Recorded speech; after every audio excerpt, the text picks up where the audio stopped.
Good morning. Welcome into Hurrdat Sports Radio, AM 590, ESPN Omaha, ESPN Tri-Cities. We're live on Twitter, Facebook, YouTube. DB will be joining me shortly. I'm Ravi Lulla here over at Hurrdat Sports HQ this morning, and we are having a great day. It's a great day to be a Nebraskan and especially a Husker fan as we welcome you in this morning.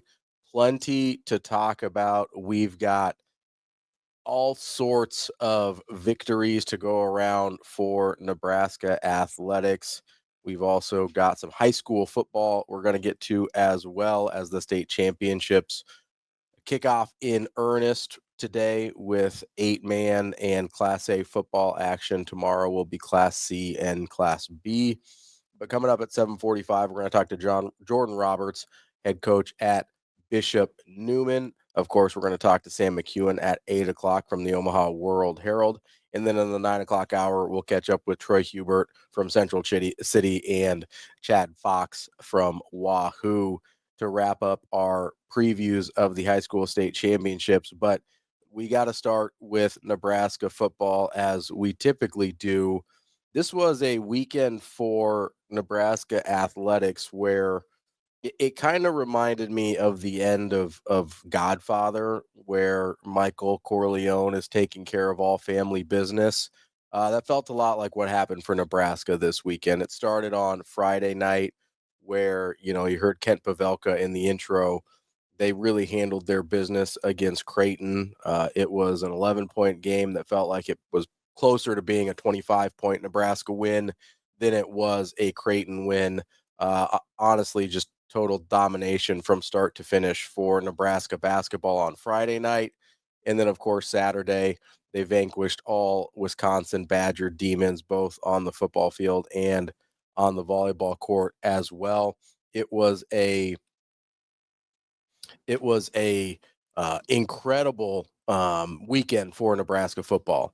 I can't really explain to you how excited I am about. Obviously, I'm not as excited about the Husker basketball win as a Creighton fan, but it's a good win for Fred Hoiberg and his program. But I'm I can't really explain how excited I am about Nebraska football getting that sixth win on Saturday. Obviously, DB and I both have been super he's super big advocates of Coach Rhule and what he's trying to do here. And Saturday was a big win. Saturday was, I don't know if I just didn't want to admit it to myself in the moment because I didn't want to get backed into a corner about whether or not, this was going to work here with Matt Rhule and whatever. I mean, we've doubled down pretty hard on this show and myself specifically about Coach Rhule and it working, but Saturday was a huge step in that direction and a step in the right direction because things were gonna get pretty hairy around here if this team didn't make a bowl game. Starting 5-1, losing 6 in a row to end the season as it would have been was going to make for an ugly, ugly offseason. And it wouldn't have shaken my faith in Coach Rhule and what he's doing here, but it would have been pretty uncomfortable around here for the next however many months. All that can be flushed, all that can be turned, the page can be turned on that because of what we saw, not just the fact that Nebraska was able to get a win against Wisconsin, but DB said it on Friday. If this is just a football game, Nebraska's better. And Nebraska was better in every aspect of the game on Saturday. It wasn't something where they had to scratch and claw and win this 9-6 game or whatever it was. And we'll talk about the offense here because I'm trying to think back. I've been trying to think back for a couple days now, but I'm trying to find another equivalent Nebraska offensive performance recently. I know they're in, the history of Nebraska football, there's plenty, and this isn't even close to the top. But in recent Nebraska football history, to do this to conference opponent, a conference opponent that's had your number. I get Wisconsin is struggling. I get it. but to a conference opponent that's had your number in a game you have to have, where it is honestly, a must-win game for Nebraska, for Coach Rhule, for this regime, and to come out and have that offensive performance with an offensive coordinator who's been on the job for all of 3 weeks, I'm having a hard time finding a frame of reference for how good that offensive performance was. And it wasn't just about the yards or the points or whatever, but just how the offense looked, how coherent, how cohesive, how resilient the offense looked, because not everything went perfectly, right? It's easy to look back at that game and be like, oh man, they had some mistakes. They had to overcome adversity. They had a turnover. They had some untimely penalties, all the things that have been plaguing Nebraska for years. And I've said for a long time, and DB said this, it's not that when you become good, those things just magically go away. Those types of things happen to all football teams. Now, obviously, you want them to happen less as you get better and better, but those types of things happen to every football team on the face of the earth. What good football teams do that Nebraska hasn't done is just bounce back from those things. Last year, we talked about all the time, anytime there was a penalty or a bobbled snap or whatever, it pretty much killed a Nebraska offensive drive. We'd seen that to a certain extent this year as well, especially in the middle of the season when things started to drag a little bit. That wasn't the case on Saturday. Fumble, no worry, come back the next time. Penalties, don't worry, come back the next time and be resilient. The offense was resilient and honestly relentless. That was the other thing that was a stark contrast to what we've seen from Nebraska football over the years. Nebraska was relentless against Wisconsin on Saturday. They had their foot on the gas the entire game, and it put an enormous amount of pressure on Wisconsin to be able to keep up, and they just couldn't do it. The two sequences that I thought really embodied that the most was the end of the first half, where obviously you get the 10 points in what amounts to 20 seconds, basically 17 seconds, whatever it was. You go touchdown, turnover, field goal, just boom, boom, boom, right before halftime. That's a sequence that is devastating to Wisconsin and gives Nebraska so much momentum going into the second half. That goes from 13 to 24 for Nebraska in a heartbeat. And I thought I tweeted it out at the time. I thought completely changed the entire complexion of that football game. And somebody responded to me and said, actually, maybe in the entire season. That was a stretch where we've seen that thing happen to Nebraska all the time, right? They're in it, they're hanging in, boom, couple things go against them, and all of a sudden it's not a ball game anymore. I don't know how many times we've seen that happen to Nebraska, but Nebraska was able to inflict that upon someone else. That was a huge moment in the game. And the other one, speaking of their resilience, was late in the fourth quarter, about halfway through the fourth quarter. Wisconsin scores to make it 37-25. They close that gap a little bit. Feels like they've got a little bit of life in them. Nebraska comes right down the field, scores, and the game is over. How many times have we seen Nebraska in that position not be able to respond, not be able to close the door, give Wisconsin more life and more hope, and just leave the game hanging in the balance? Nebraska's offense and Dana Holgorsen said, no, we're not doing that today. We're closing the door tonight. We're killing them all the way dead. No.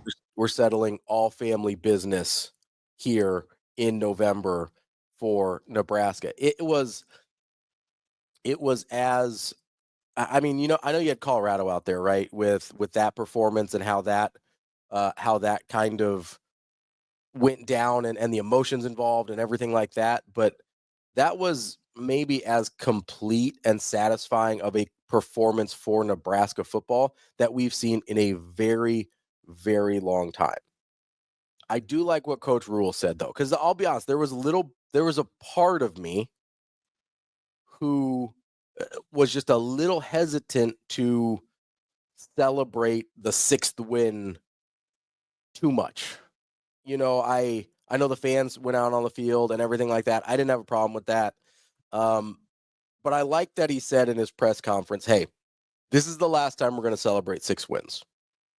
I appreciate that he understands the assignment here because, yes, you do want to celebrate your victories. It's been a very long time. It feels a little bit off as a Nebraska fan to celebrate 6 wins, but that's a thing this team hasn't accomplished, so they deserve to celebrate that.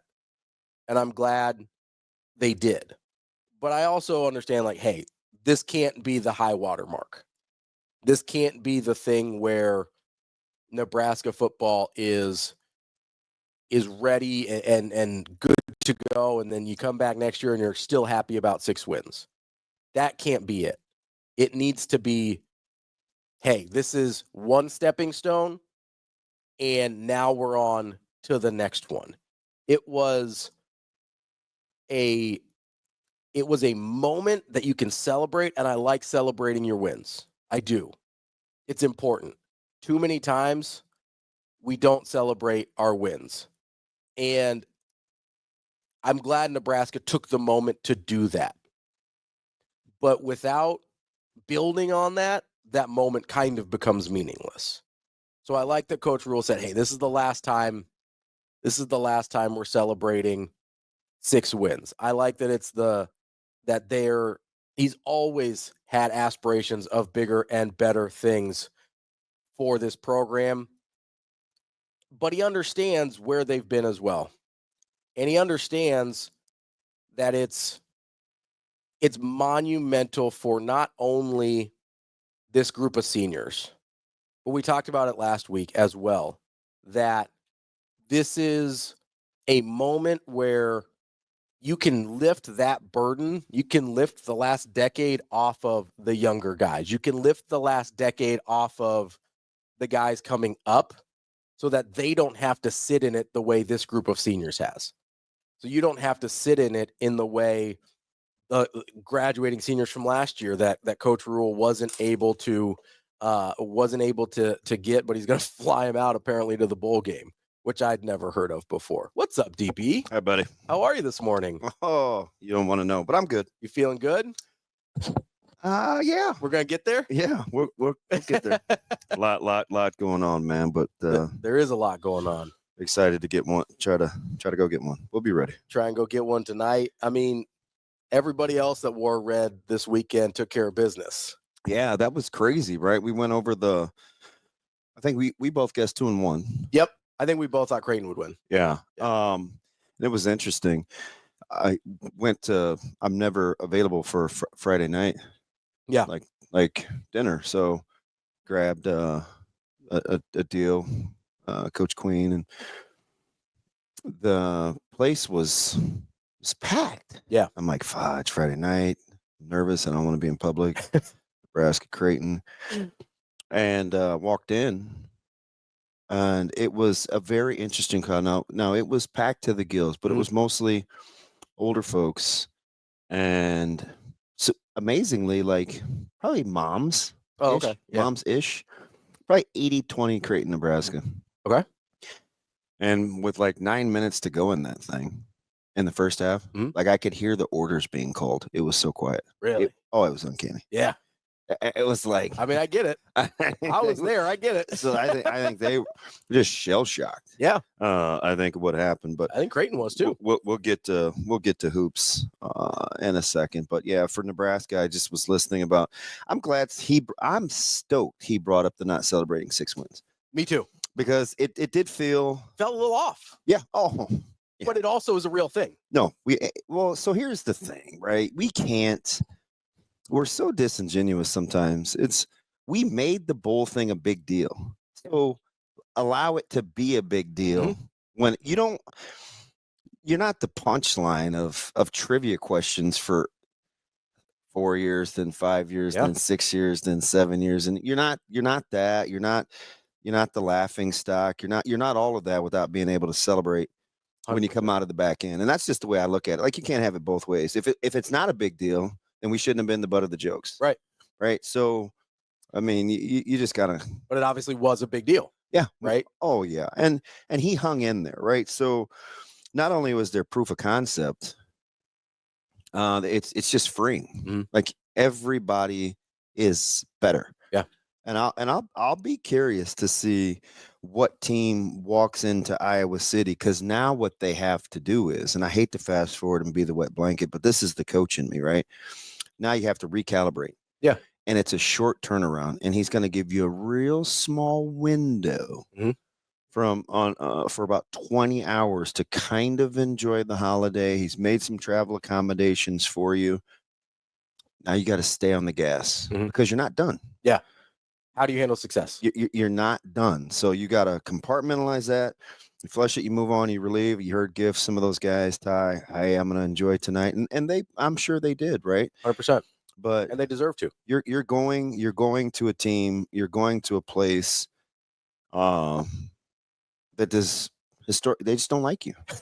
Yeah. And there's no other way around that. It's nasty between the fan bases, and you got a chance to get to now 7 and put yourself, in a good bowl destination spot, or a better, bowl destination spot. So, you know me, I'm like, flush and move on, right? But don't kid yourself. Like, I was pumped.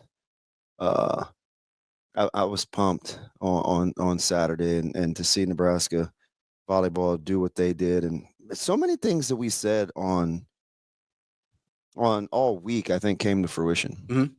No, number one, they understood it was a big game. Like, it was arguably the biggest game of his coaching tenure. I said that, and I said, yeah, you know what? Little hesitant to say it out loud, but it is. Well, and he said but it once too. That's what I was going to say. Now, once he said it, it like freed me up to say it out loud, right? Because then I wasn't saying it wasn't a hot take. It just like was the way that it was. So, I just like the things. No, but I mean, people do want to know all the sausage. I just like the things that are going on behind the scenes. I do. You finally have an offensive guy that acts a lot like a defensive guy. Yeah. Holds guys accountable. There's a lot of pressure. Yeah. But pressure is a privilege. Yeah. Right. It's that word has come up a ton in preparation for Pressure. tonight. Right. Yeah. Because we don't really have it. No. But we're going to embrace it because of who we are. Yeah. Right. Which is weird as 2-time defending state champion. That the pressure's not on you guys, right? So, that's a strange spot to be. So we're fighting against my own belief system, right? Because I hate this. We're playing with house money and nothing to lose. Because anytime you compete, there's plenty to lose. Oh yeah, and I can't stand when people think like that. So, for 9 days, it's been understanding what pressure really is, and I think you saw it relieved last Saturday, and it was cool. I said to Jess and Ben, I was BMAC, because he had to do a radio interview with Wisconsin, so we were hustling after the pregame show to get upstairs, and he's getting set up and getting ready to go over and do his hit, and like students were already filing in. Like, they were early. They were on it. Yeah. Yeah. They beat you, because I came down to see you, and Avery goes, she was setting up, and I go, where's Ding Dong?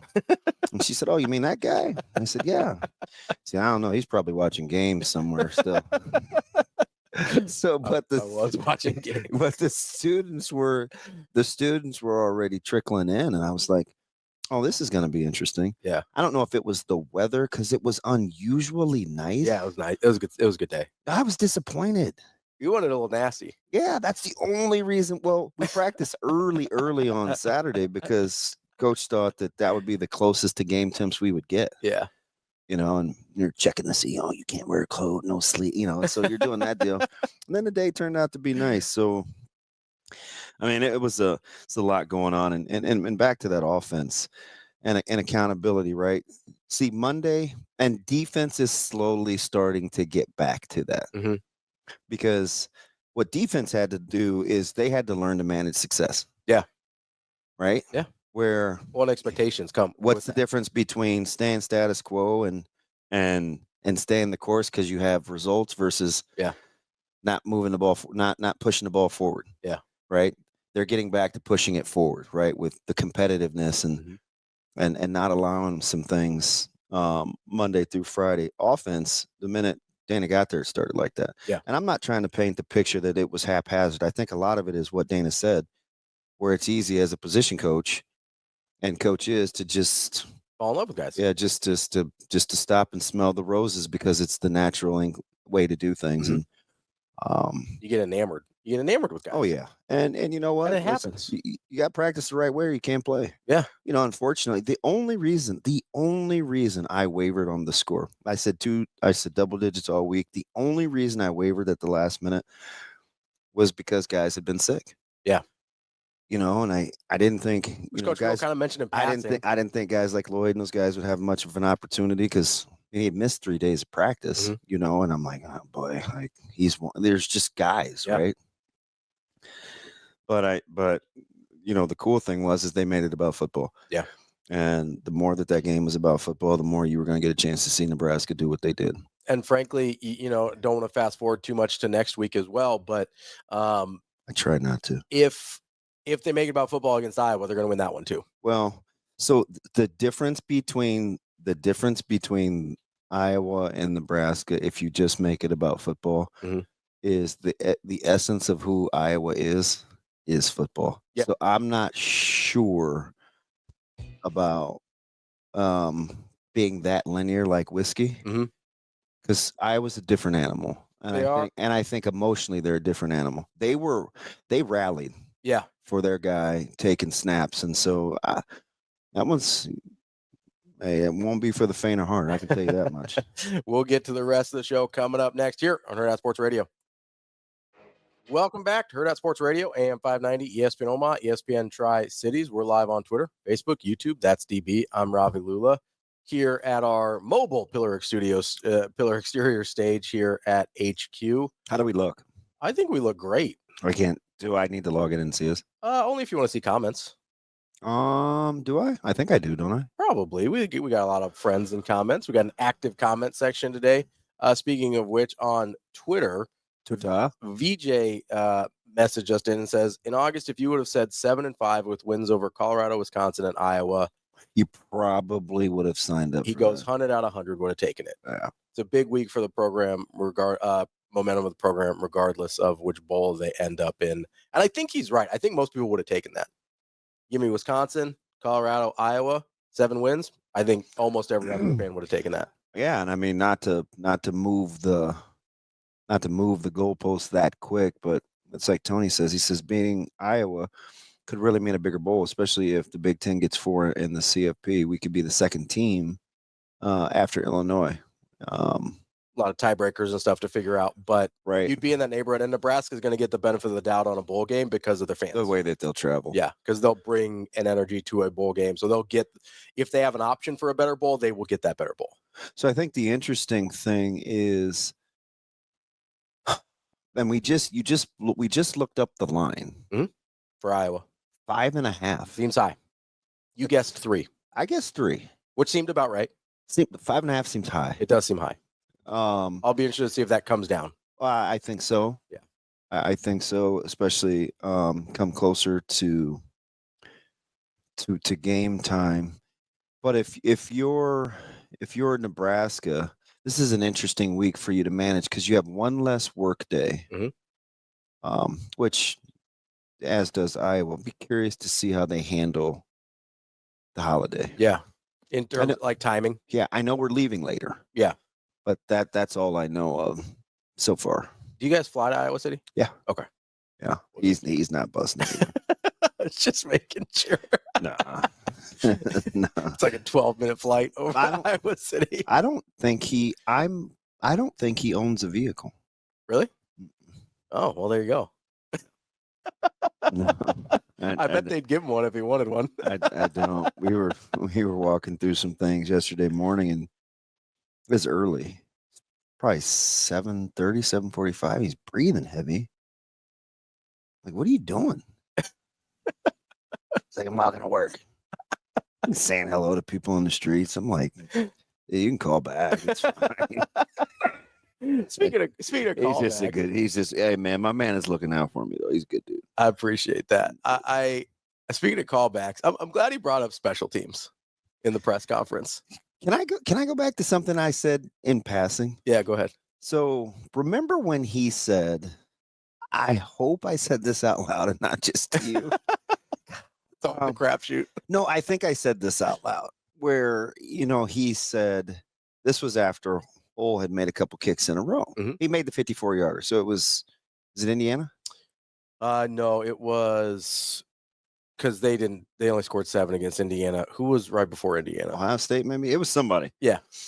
And he goes, just incrementally, guys got to make plays, and special teams is one of it, and we're going to move some bodies around. And he said, I need to take into account that, Coach Foley, I did say this because you came back with, well, people will say it's Maher. Well, Maher's been there. And I said, because Coach Rhule is going to tell you, he has to factor in that Coach Foley and the special team staff are the same guys that are pushing those guys through too. Mm-hmm.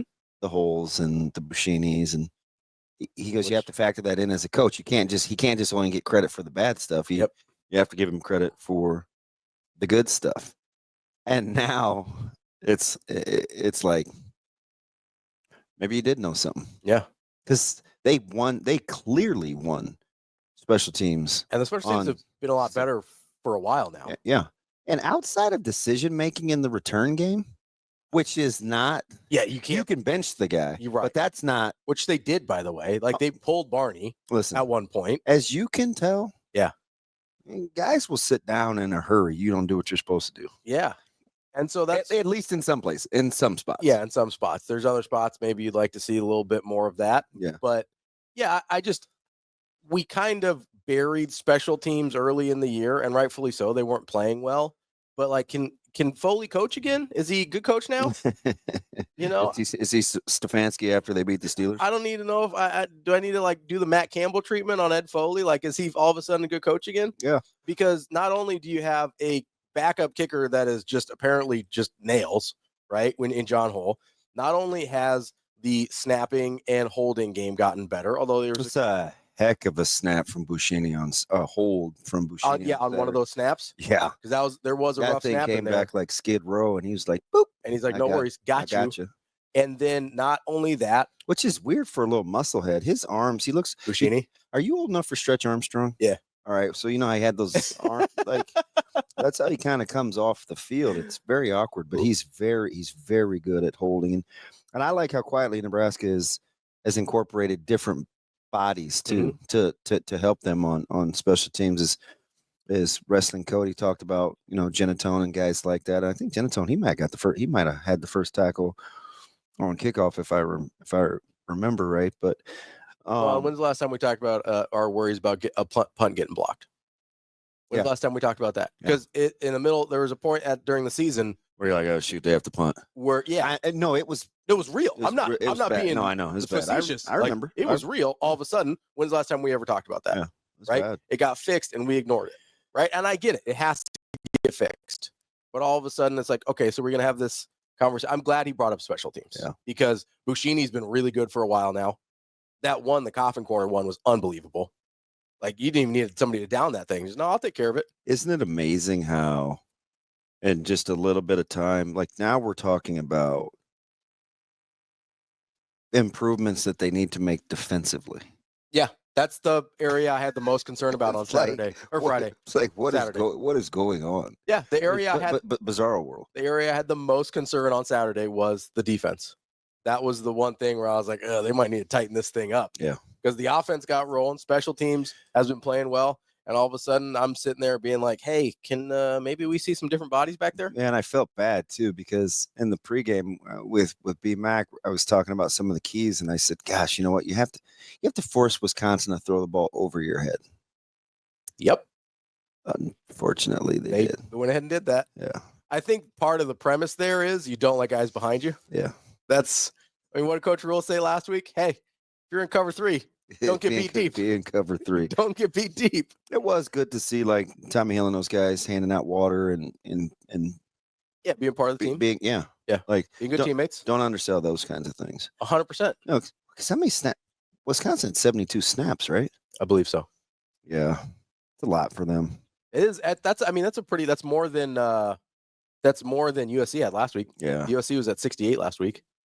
Like that was a high snap game for them, and over 470 total yards too for USC. 400 yards for Wisconsin. Yeah. Nebraska had 470. Yeah, I think 473. Yeah, it was the defense. I had some questions. We're definitely going to get into that here in a minute, but I would love to see that same level of accountability and like, hey, you screw up, you might have to take a little seat there for a minute. Yeah, across the board. Do you know offhand Nebraska's trips to the red zone? I believe they scored touchdowns on all of them except for the one directly before half. Do you know how many trips? 5? 7. Oh, geez. Do you know how many points they scored in the red zone? It's going to be almost all of them. 41? Correct. Yeah. Very good, math. It was just the one field goal that was outside of the red zone. Are you good with numbers? I do okay sometimes. It's pretty good. That dog will hunt. Coming up next, we're going to talk a little high school football. Jordan Roberts from Bishop Neumann to preview a state championship game coming up tomorrow. That's DB. I'm Ravi. We'll be back here on Hurrdat Sports Radio. Wrapping up hour number 1 here on Hurrdat Sports Radio, AM 590, ESPN Omaha, ESPN Tri-Cities. We're live on Twitter, Facebook, YouTube. That's DB. I'm Ravi Lulla. We are efforting Jordan Roberts, the head coach at Bishop Neumann. They've got Norfolk Catholic tomorrow for that Class C championship. They lost their first game of the season to Norfolk Catholic. They get a shot to do it again tomorrow at 10:15. Yeah, jump that one off right away. Yeah, you talk about compartmentalizing and moving on. Yeah, I'm making fun of Wisconsin to Iowa. Get home tomorrow night and go back to work. And hopefully, be in a better mood.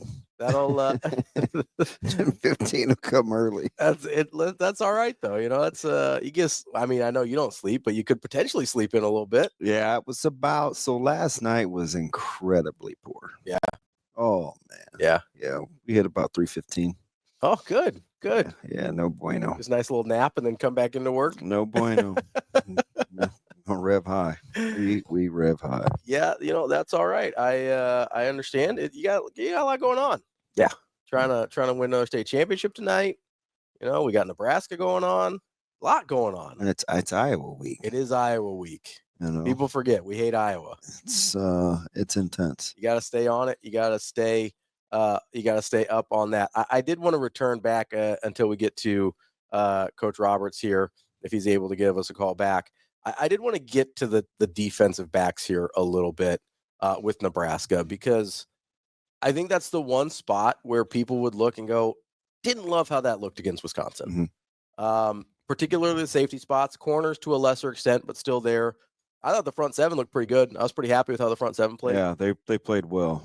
I really like those guys were active. Yeah. I think Nash feels a little bit better. They're back to playing a few more bodies. Yep. Princewell he looked good. Kind of back amongst us, which is good to see. Yeah, he looked really good on Saturday. Like I said, you just get Shavers, McGahee out there making plays. Yeah. Like McGahee's a menace. Like that dude is a menace. And they're playing to his strengths too, right? Just kind of turning him loose. Yeah. Like, hey, we can figure some of the other stuff out later, but for now, we're just gonna let you go make ball plays. Get downhill, let's eat. That dude I'm excited about him. That dude's a menace. Yeah. And I love. He gives him some athleticism too. Yeah, he really does. It was good to see him and Shavers out there.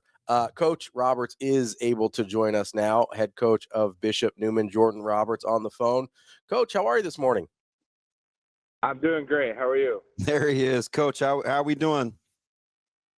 I'm great. How are you guys doing?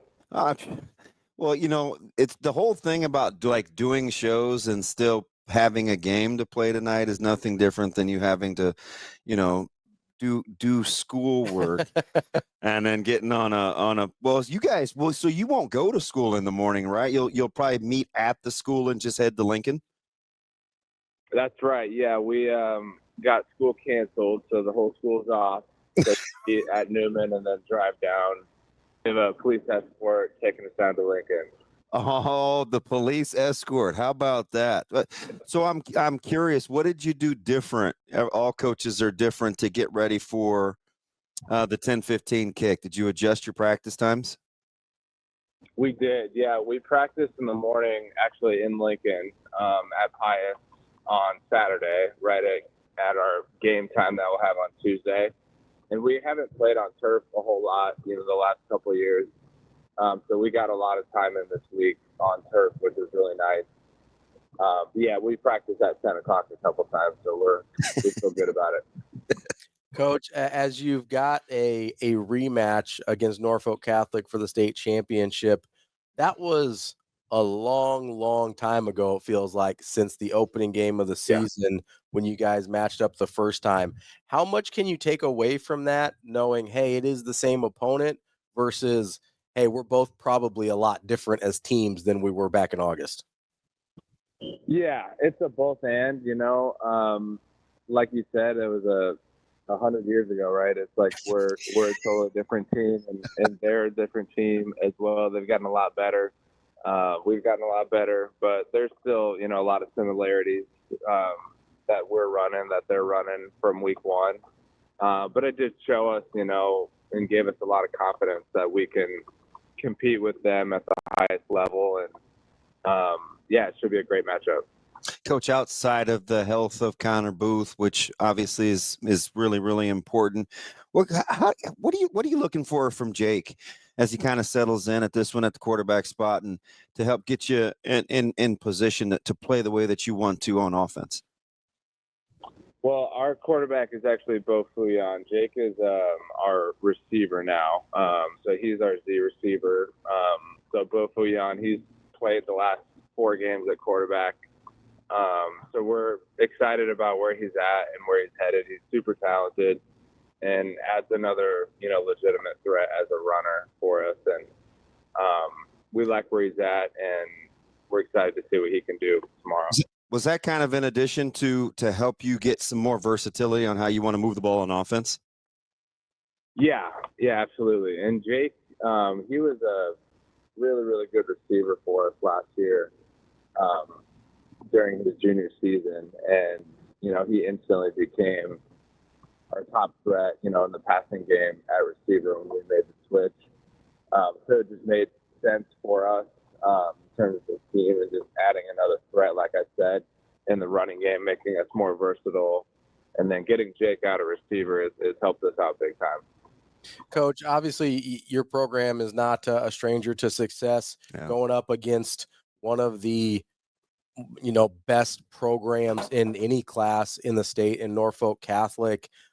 When you are talking to your guys, what are some of the things that Norfolk Catholic does that are so challenging to deal with?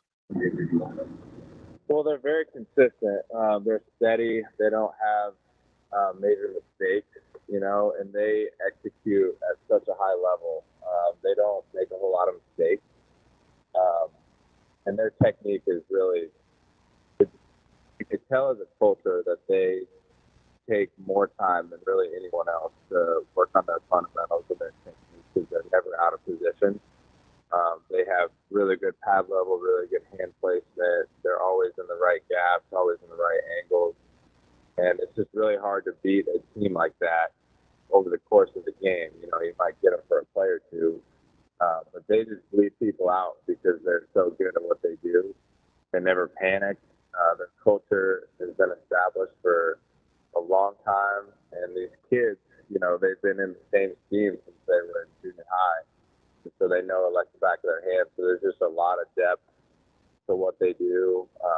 And it's hard to beat an opponent like that. You can't emulate, a team that has culture that goes that deep. So, hats off to them. They're an incredible team, incredible culture, and Coach Feller, all the accolades he gets is well deserving. So last week, Coach, a little bit of a grudger, obviously, with Battle Creek, a much different kind of opponent than you're going to see with Norfolk Catholic, who's a little lighter, a little quicker. Bo had I think the 10 or 11 pass attempts. When you look at the way that Norfolk Catholic wants to play on defense, they're very physical, even though they're a little undersized. Is there any takeaway from the physicality from Battle Creek a week ago to maybe what you'll see tomorrow morning? Yeah, I would say so for sure. Cedar Catholic, Norfolk Catholic, Battle Creek, they're all super physical, and we've known that. And those three teams were really our top teams in the state, along with us. And the physicality is very similar. But I would say Norfolk is just, like I said, super sound in their technique, and they don't get out of position, and they're a very steady, sound, technically football team that's really hard to beat, and that's a bigger challenge in my eyes than going up against a bigger, faster opponent. A team that is never going to be out of position is much harder to beat. Coach, we'll get you out of here on this. As you look at the matchup tonight, what's an early indicator you're going to be looking for that your team is playing the way they need to? The line of scrimmage, that's what it's all about. Are we getting positive movement on the line of scrimmage, and can we hold them on defense on the line of scrimmage? And, turnovers are huge. Field position is going to be huge. But really, this game is going to be won and lost at the point of attack, like it always is. So that's what we'll be watching closely. Coach, looking forward to it. We'll see you during the broadcast. Okay, thank you. Appreciate you joining us, Coach. That is the Bishop Neumann head coach, Jordan Roberts.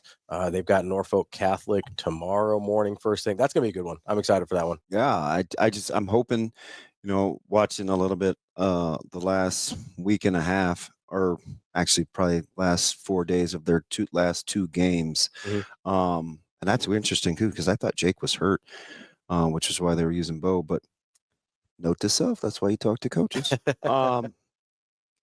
Booth's health is obviously a concern. Watched play a little bit in the first half and tried to come back in the third quarter, and you can't hear because you're just watching. But he had the leg bandaged up a little bit, and then didn't come back and play again in the fourth quarter. So they weathered that storm, but clearly his health is and seeing if he's going to move around and what his availability is in the morning, I think will be huge for that one. Yeah, I mean, obviously, if his availability is going to be, paramount, that's a totally different game. Yeah, he's a good player. Yeah, he's there. I mean, there's a reason he's got the offer and commitment to Nebraska there. That's a really good ball player that's going to make a huge difference, even if he goes and is not fully healthy. That'll be a big deal. So appreciate Coach joining us. Looking forward to that one tomorrow morning. Looking forward to talking to Sam McKewon from the Omaha World-Herald coming up next here on Hurrdat Sports Radio. Kicking off hour number 2 here on Hurrdat Sports Radio, AM 590, ESPN Omaha, ESPN Tri-Cities. That's DB. I'm Ravi Lulla. We are joined now by Sam McKewon from the Omaha World-Herald. Sam, how are you this morning? Hey, I'm great. How are you guys? Good. How's the proverbial weather in the capital city? Did you lose anything overnight? Any excess leaves in the yard? That temp changed in a hurry.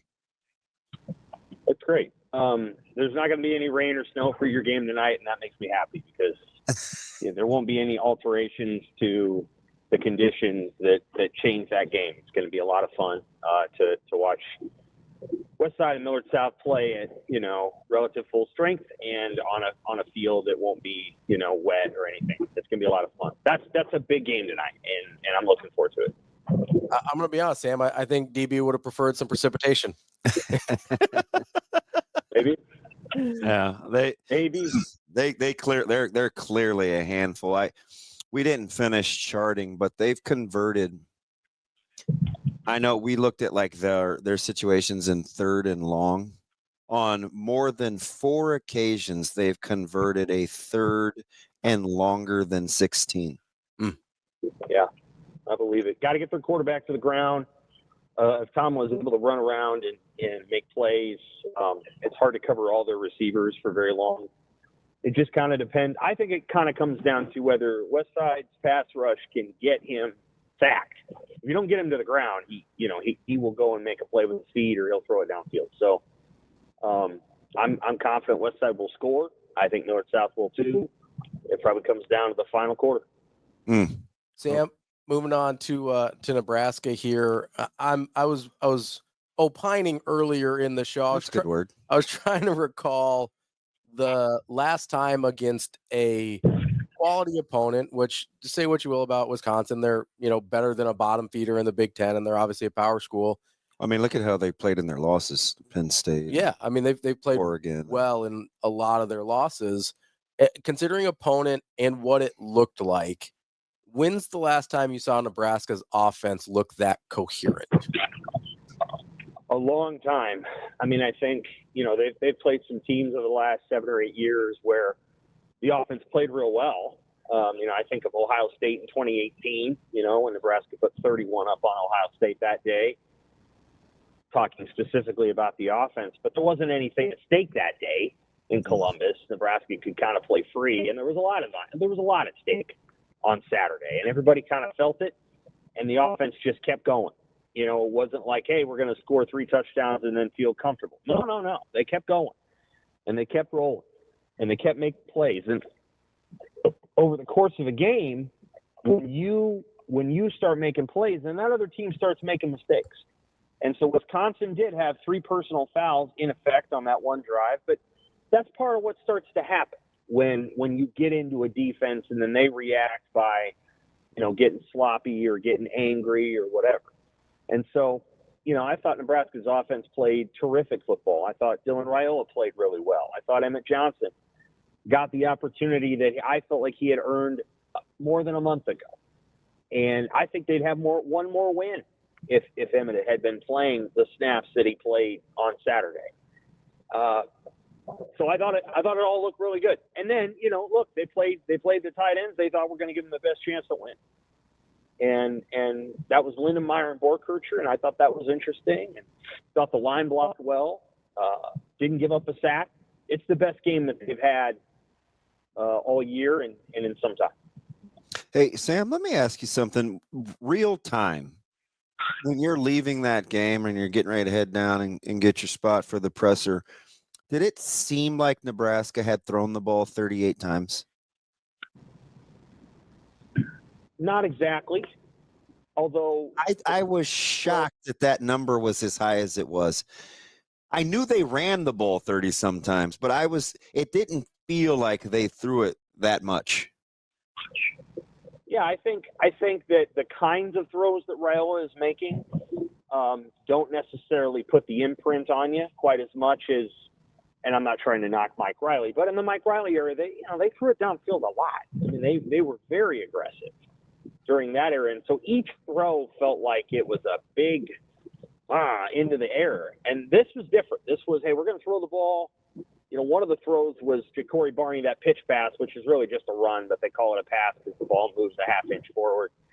And then they had a couple others that were just very short throws, controlled, mesh concepts, getting guys, open underneath, letting them run after that.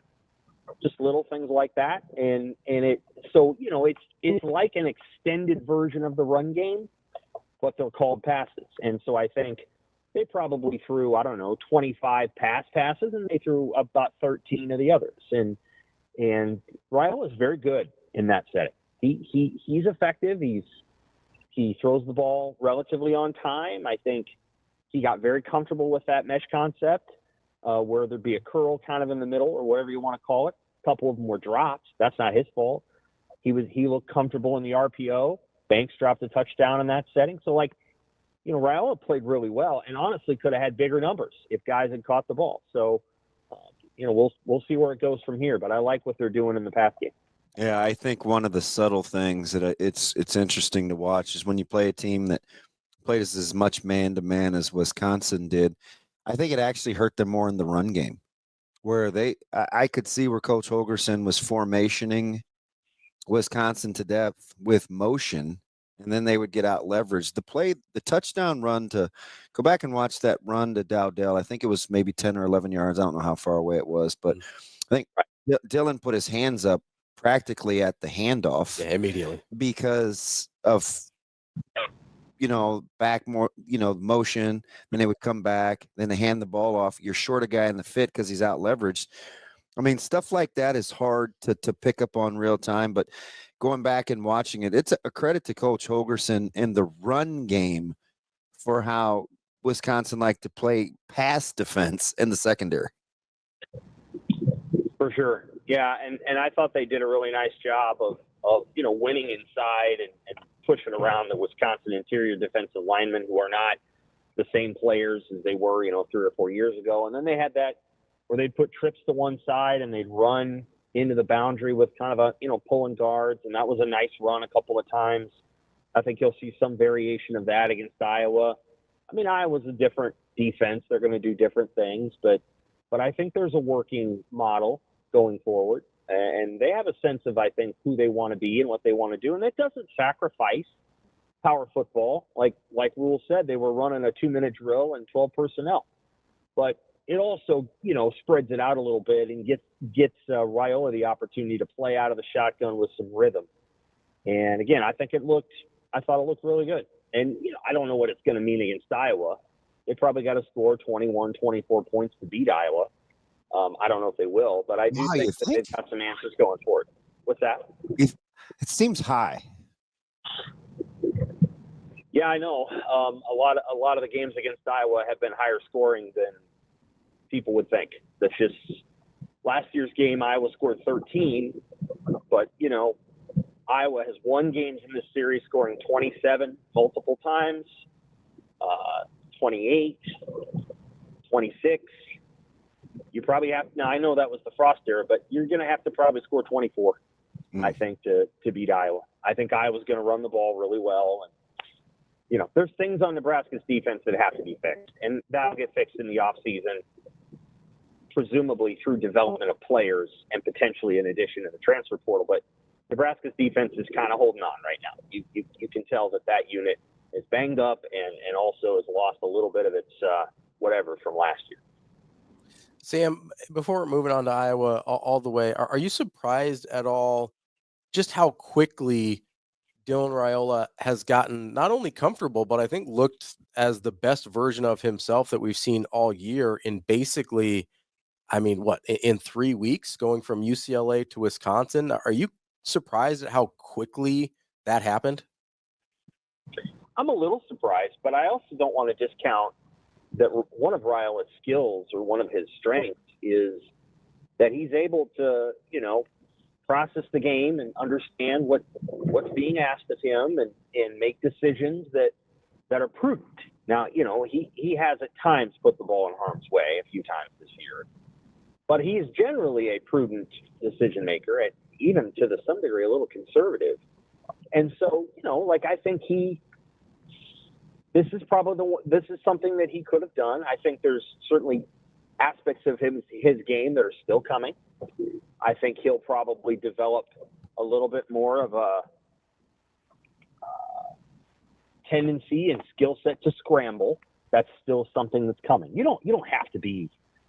I think there's a middle ground when it comes to scrambling that he needs to find. You don't need to be Lamar Jackson at all, or Josh Allen. You need to be a guy that can go get a first down. And so I think that's an area that he will develop in the offseason. But no, there's things he does really well and is effective at executing. And I think Holgerson plays into that well. I think part of that is his continuing maturity from his body type too, right? As he gets healthier over the offseason and continues to work on fitness, I think that part of his game will just naturally evolve. Agree. The phrase I use is like just lean out, and I think that happens to athletes as they go in their careers. Who am I to talk about leaning out? What I would say is that as athletes get better and better and more elite, they get more flexible and they kind of lean out a little bit. And I would like to see more Nebraska football athletes kind of get to that. I don't know that you need linemen that are 380 pounds unless you're using a certain kind of blocking scheme, which Greg Austin used.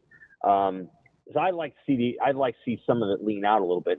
Some of Nebraska's best defenders are in some ways undersized. I mean, Ty Robinson's the best defender, and he's not undersized at all. But John Bullock has been playing, quote unquote, undersized for 2 years, and I'll still take him in an alleyway. So I think you need to get Nebraska. And Emmett Johnson's not a big guy, but he's a player. Ja'Cory Barney's not a big guy, but he's a player. I think size is a little overrated as it relates to the quality of a football player. I think I agree. Elasticity, tenacity, athletic movement, explosiveness, those things are more important. Now, if you can get a Saquon Barkley who is all those things and he has, the legs that he has, that's great. Obviously, that's an incredible combination, but you don't need that. What you need is the things that Ja'Cory Barney has. And still, Saquon Barkley's the key to him being him is his balance and his ability to play at 45s. Like if you strip everything away, the quadzillas, the whole nine, it's his balance and his ability to play at 45-degree angles. And I actually think that's a lot of, to your point, that's a lot of what football is. Yeah. Yes. I think to some degree Nebraska's not had as much of that in recent years. I mean, you go back to 21 and they had maybe about the largest team in America. Yeah, they're too big. I remember I was pulling my hair out. Great looking team in terms of coming off the bus. But I think the flexibility and the elasticity of their bodies and all that wasn't quite what it needed to be. And then you watch UCLA and USC the last 2 weeks when Nebraska was playing them, and like, yeah, that's kind of Nebraska needs a few more of those guys. They need a few. I mean, Woody Marks is probably the best player Nebraska's faced this year on offense. Maybe not, but very, very close if he isn't the best.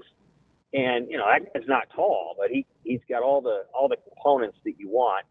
And Ja'Cory Barney, again, just watching him again on Saturday, the guy just doesn't go down easily. He makes somebody miss.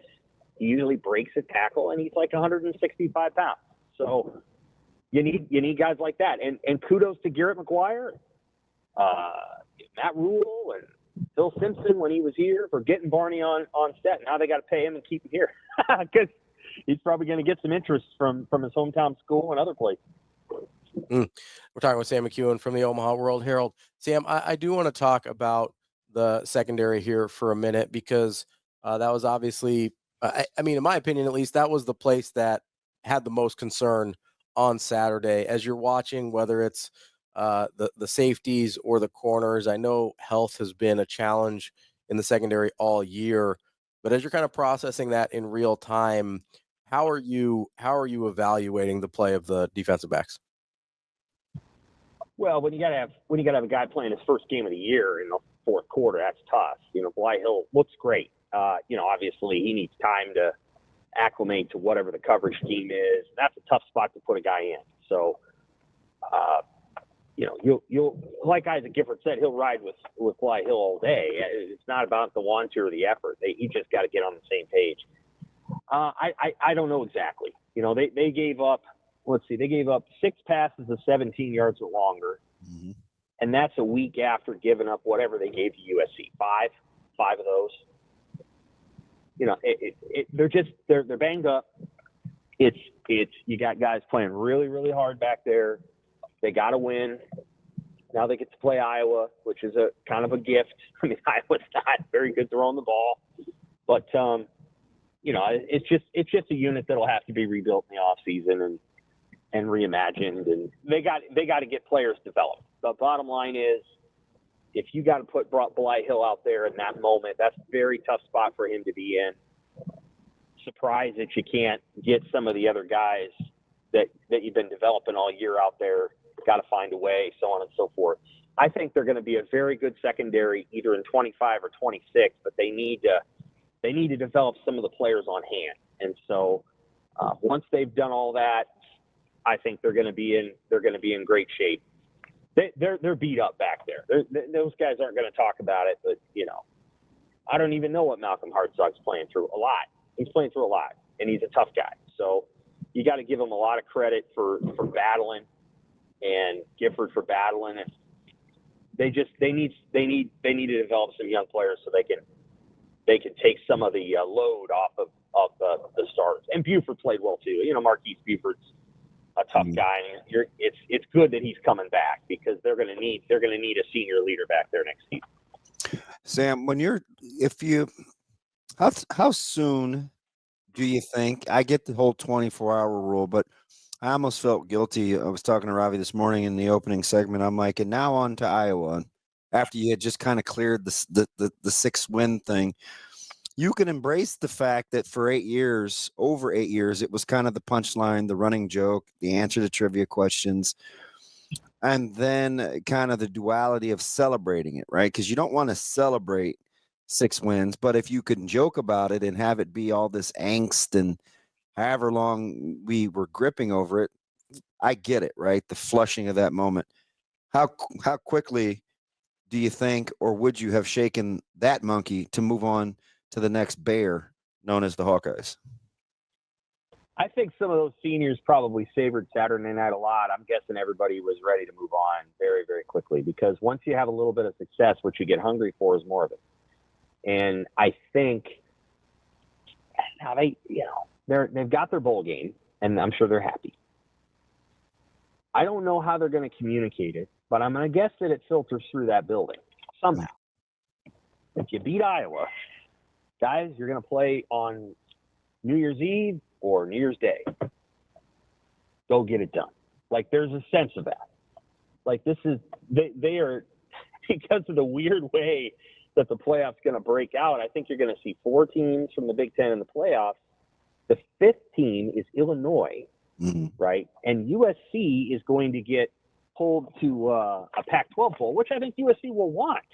Even if they beat Notre Dame, I think USC will be like, yeah, we'd rather go play, over here where our fans will show up, as opposed to going to Florida where none of them will come. So I'm guessing that USC will apt for the West Coast thing, which leaves Nebraska, if they can beat Iowa, to play, in what used to be the Outback Bowl. I think it's called the ReliaQuest Bowl, against Oklahoma or LSU or Florida. I mean, that'd be a big deal. So I think there's a sense and understanding that they have a chance to actually finish this season with a real bang. If they beat Iowa and then they were to go to a bowl game like that and win that game, it'd feel like the whole thing flipped on its head. And it would incredible momentum going into the offseason. Now, you don't beat Iowa, then you're probably going to the Guaranteed Rate Bowl, and you're doing what you do down there against whoever they find, and probably a good team, because the Big 12 is going to get one team in the playoffs, so they're probably gonna have to play an 8 or 9 win team down in Phoenix. But we'll see what happens. I think they're probably really hungry, and they can beat Iowa in the right way, in the right moment. They can do it. They need to really have just the game of their life stopping the run, because Iowa's run game is really special, and Nebraska has actually struggled to stop Iowa's run game. Except for 22, they've really struggled to stop it every single season, regardless of how bad Iowa's offense is. So I'll be curious to see how Nebraska manages it. Sam, how much do you think how likely do you think it is that Nebraska looks at a 3rd-string Iowa quarterback and just says, hey, if he can beat it, throw it over? Yeah. They tried that last week with Locke, and he made him pay. If he can beat it, well, he made him pay, but they still won by 20. So, I mean, like, I guess how much let's like, hey, just Caleb Johnson, good luck. You're going to see 8 men in the box all day. If 3rd-string Iowa quarterback can beat us, more power to you. He's a great player. Yeah, Iowa's not going to care if Nebraska puts 8 or 9 guys in the box. They'll run it anyway, and they will run it. They will likely run it well. So what Iowa's going to do, what Iowa does to some degree, is what Wisconsin used to do back before they fired Paul Chryst, which is they'll run some zone stuff, and they still run that well. I mean, that's ingrained in the Iowa playbook. But they will get power, and they will find lanes for that guy. And the more guys you put in the box, actually, the bigger risk it is, because there's nobody left if he gets through that first line of defense. And so this is one of those games where Nebraska's probably going to load up the box, but that increases the risk that Iowa's going to break a 80-yard run. And so you have to be really, really sound when you're defending Iowa's run game. Sound in gap accountability, gap integrity. sound tackling, sound in pursuit angles, like the whole thing. It's going to be very challenging. Iowa's gone to more of a Wisconsin-based run game. That's the way I would put it, or the old Wisconsin run game, and it's good. It's very, very good, and they're gonna have Nebraska has its hands full. Now, if they slow that down, the law firm of Jackson Stratton will probably have some problems. But they got to slow down Iowa's run game first. Sam, we appreciate your time as always. We will talk to you again soon. All right, take care. Thanks, Sam. That's Sam McKewon from the Omaha World-Herald. Yeah, I don't know. It's interesting. I think you just say, hey, you got to beat a Stratton. Well, I get it. Like That's what everybody's going to do. Yeah, You just have to be capable of doing it. Right. You're going to have to play some man-to-man outside the numbers, but you can't be. I like what Sam said actually in terms of, it's like going to zero coverage where you're like, okay, we're going to bring heat. Well, the risk of loading the box. Yeah, it's high risk, high reward, right? So Nebraska still has to play in such a way where you don't compromise your defense. Yeah, that'll be interesting to see how they end up deciding to do that. I'll also be interested to see what personnel looks like on Friday as well. That's going to be a big storyline for sure. That's DB. I'm Ravi Lulla. We'll be back. More Hurrdat Sports Radio coming up next. Halfway through the show here on Hurrdat Sports Radio, AM 590, ESPN Omaha, ESPN Tri-Cities. We're live on Twitter, Facebook, YouTube. That's DB. I'm Ravi Lulla. We are here at Hurrdat HQ. DB, I had some logistics questions for you. Okay. So a couple, they're unrelated, but I think they kind of fall in that same category. So somebody mentioned in the chat about different bowl games that they were looking at Nebraska possibly going to, right? These chairs, bro. I know. I know. Not going to be able to feel my cheeks by the time we're done here. But and I'm already answering. But so you get the same number of practices regardless of when the bowl is, right? It's 15? Yeah. So it doesn't matter when the bowl is. Yeah, you just back the clock up from the date. Yeah, so you get 15 regardless. Yeah. So that's not going to matter, guys. Just wanted to make sure I had you right on that one. The second one is more of an in-game logistics. Okay. So we talk a lot about kind of rotation patterns, stuff like that, whether it's with Emmett Johnson and the wide receivers on offense, whether it's with some of the defensive linemen or defensive backs on defense. So in a typical situation, I'm going to guess there's some variance by staff here. But let's say you're Dana Holgorsen and you come in. Who's making those decisions? Is it the offensive coordinator? Is the position coach? Like, how does that work real time? So are you talking in game? Yes, like real time. It just depends. Some head coaches like the personnel thing, and they'll maybe say, hey, listen, let's take a look at. Yeah, let's see this guy here. A lot of coordinators leave it up to position coaches. Now, somebody's ultimately the trump card. Right. Right. So I think for Nebraska right now, as it stands, with the exception of maybe, I won't even say that, with the exception of the tight end spot, which I think Coach Satterfield has a lot of autonomy with. Sure. I think Dana's the hammer. Yeah. So he's like, hey, I want Emmett. Yeah. Give me Emmett. Yeah. Or, hey, these are, I mean, we kind of, it kind of got ignored. Dante Dowdell had 3 touchdowns this weekend. He did. I mean, he did. But I think it's smart, the utilization, because he's not the feature guy. Right. And they put him in very good positions to be successful. And I said this from the jump, as hard of a time as I wanted to give you about the running back room, I would admit that I said this from day one. I felt like the philosophy was backwards. I felt like you should, if you want to hammer late, you end with Dowdell. You don't start with Dowdell. I agree. Yeah, I would agree there. So, and you saw that against Wisconsin. Yeah. I mean, he's just a heavy, physical. Heavy runner. Yeah. You want those guys to be tired when they're trying to tackle him. Yeah. Because, I mean, he's going to give it to you. Oh, yeah. And you saw that. I mean, he was kind of trucking guys a little bit. And not near as many spin moves from my man, EJ. And he was still got a little PTSD on the spin moves. Nah, he was sitting on the goalpost. He kind of has his routine. Yeah. And I always, every game, him and Kate, like, I go down and, we have our thing. But he was sitting down this time. He's kind of under the goal line with his headsets on. Yeah. and his toes were up and he's kind of stretching. Because I don't know if you've ever, like, try this at home. Like when you're sitting on your butt and his back was straight because he's against the goal, the goal post. Just point your toes straight up.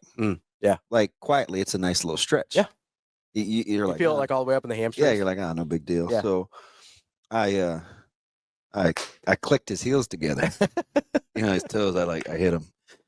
And I said, hey, he pulled his headset down. I said, hey, I'm not messing up your flow. That's my Wizard of Oz moment, man. There's no place like home. I'll go be wicked. You know what I mean? This dude's like, you're a trip. Like he looks at me sometimes like, you're a child. And I am, but that's exactly how I felt, right? Because his heels clicked together. Give him a little Dorothy. Yeah. Told him nope. And it was, senior day. Yeah.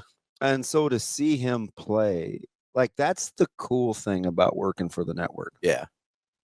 Is I can be a homer. Oh, 100%. Right? Yeah. I cheer for that dude like almost no one else. Yeah. Because he embodies everything you want. It's not just because he wears 21. No. No. I told him 2 years ago. I said, it looks better on you than it did me. But he's just unselfish. Yeah. And he's not a complainer. Yeah. You like to see those guys get rewarded. Yep. There's just something about being low maintenance. Yeah. And I said this a couple of weeks ago. There's just a natural tendency for coaches to not mess over, because that implies malicious intent. No, if you're going to make decisions and it's going to be at an athlete's expense due to time, you typically, and it's equal. Yeah.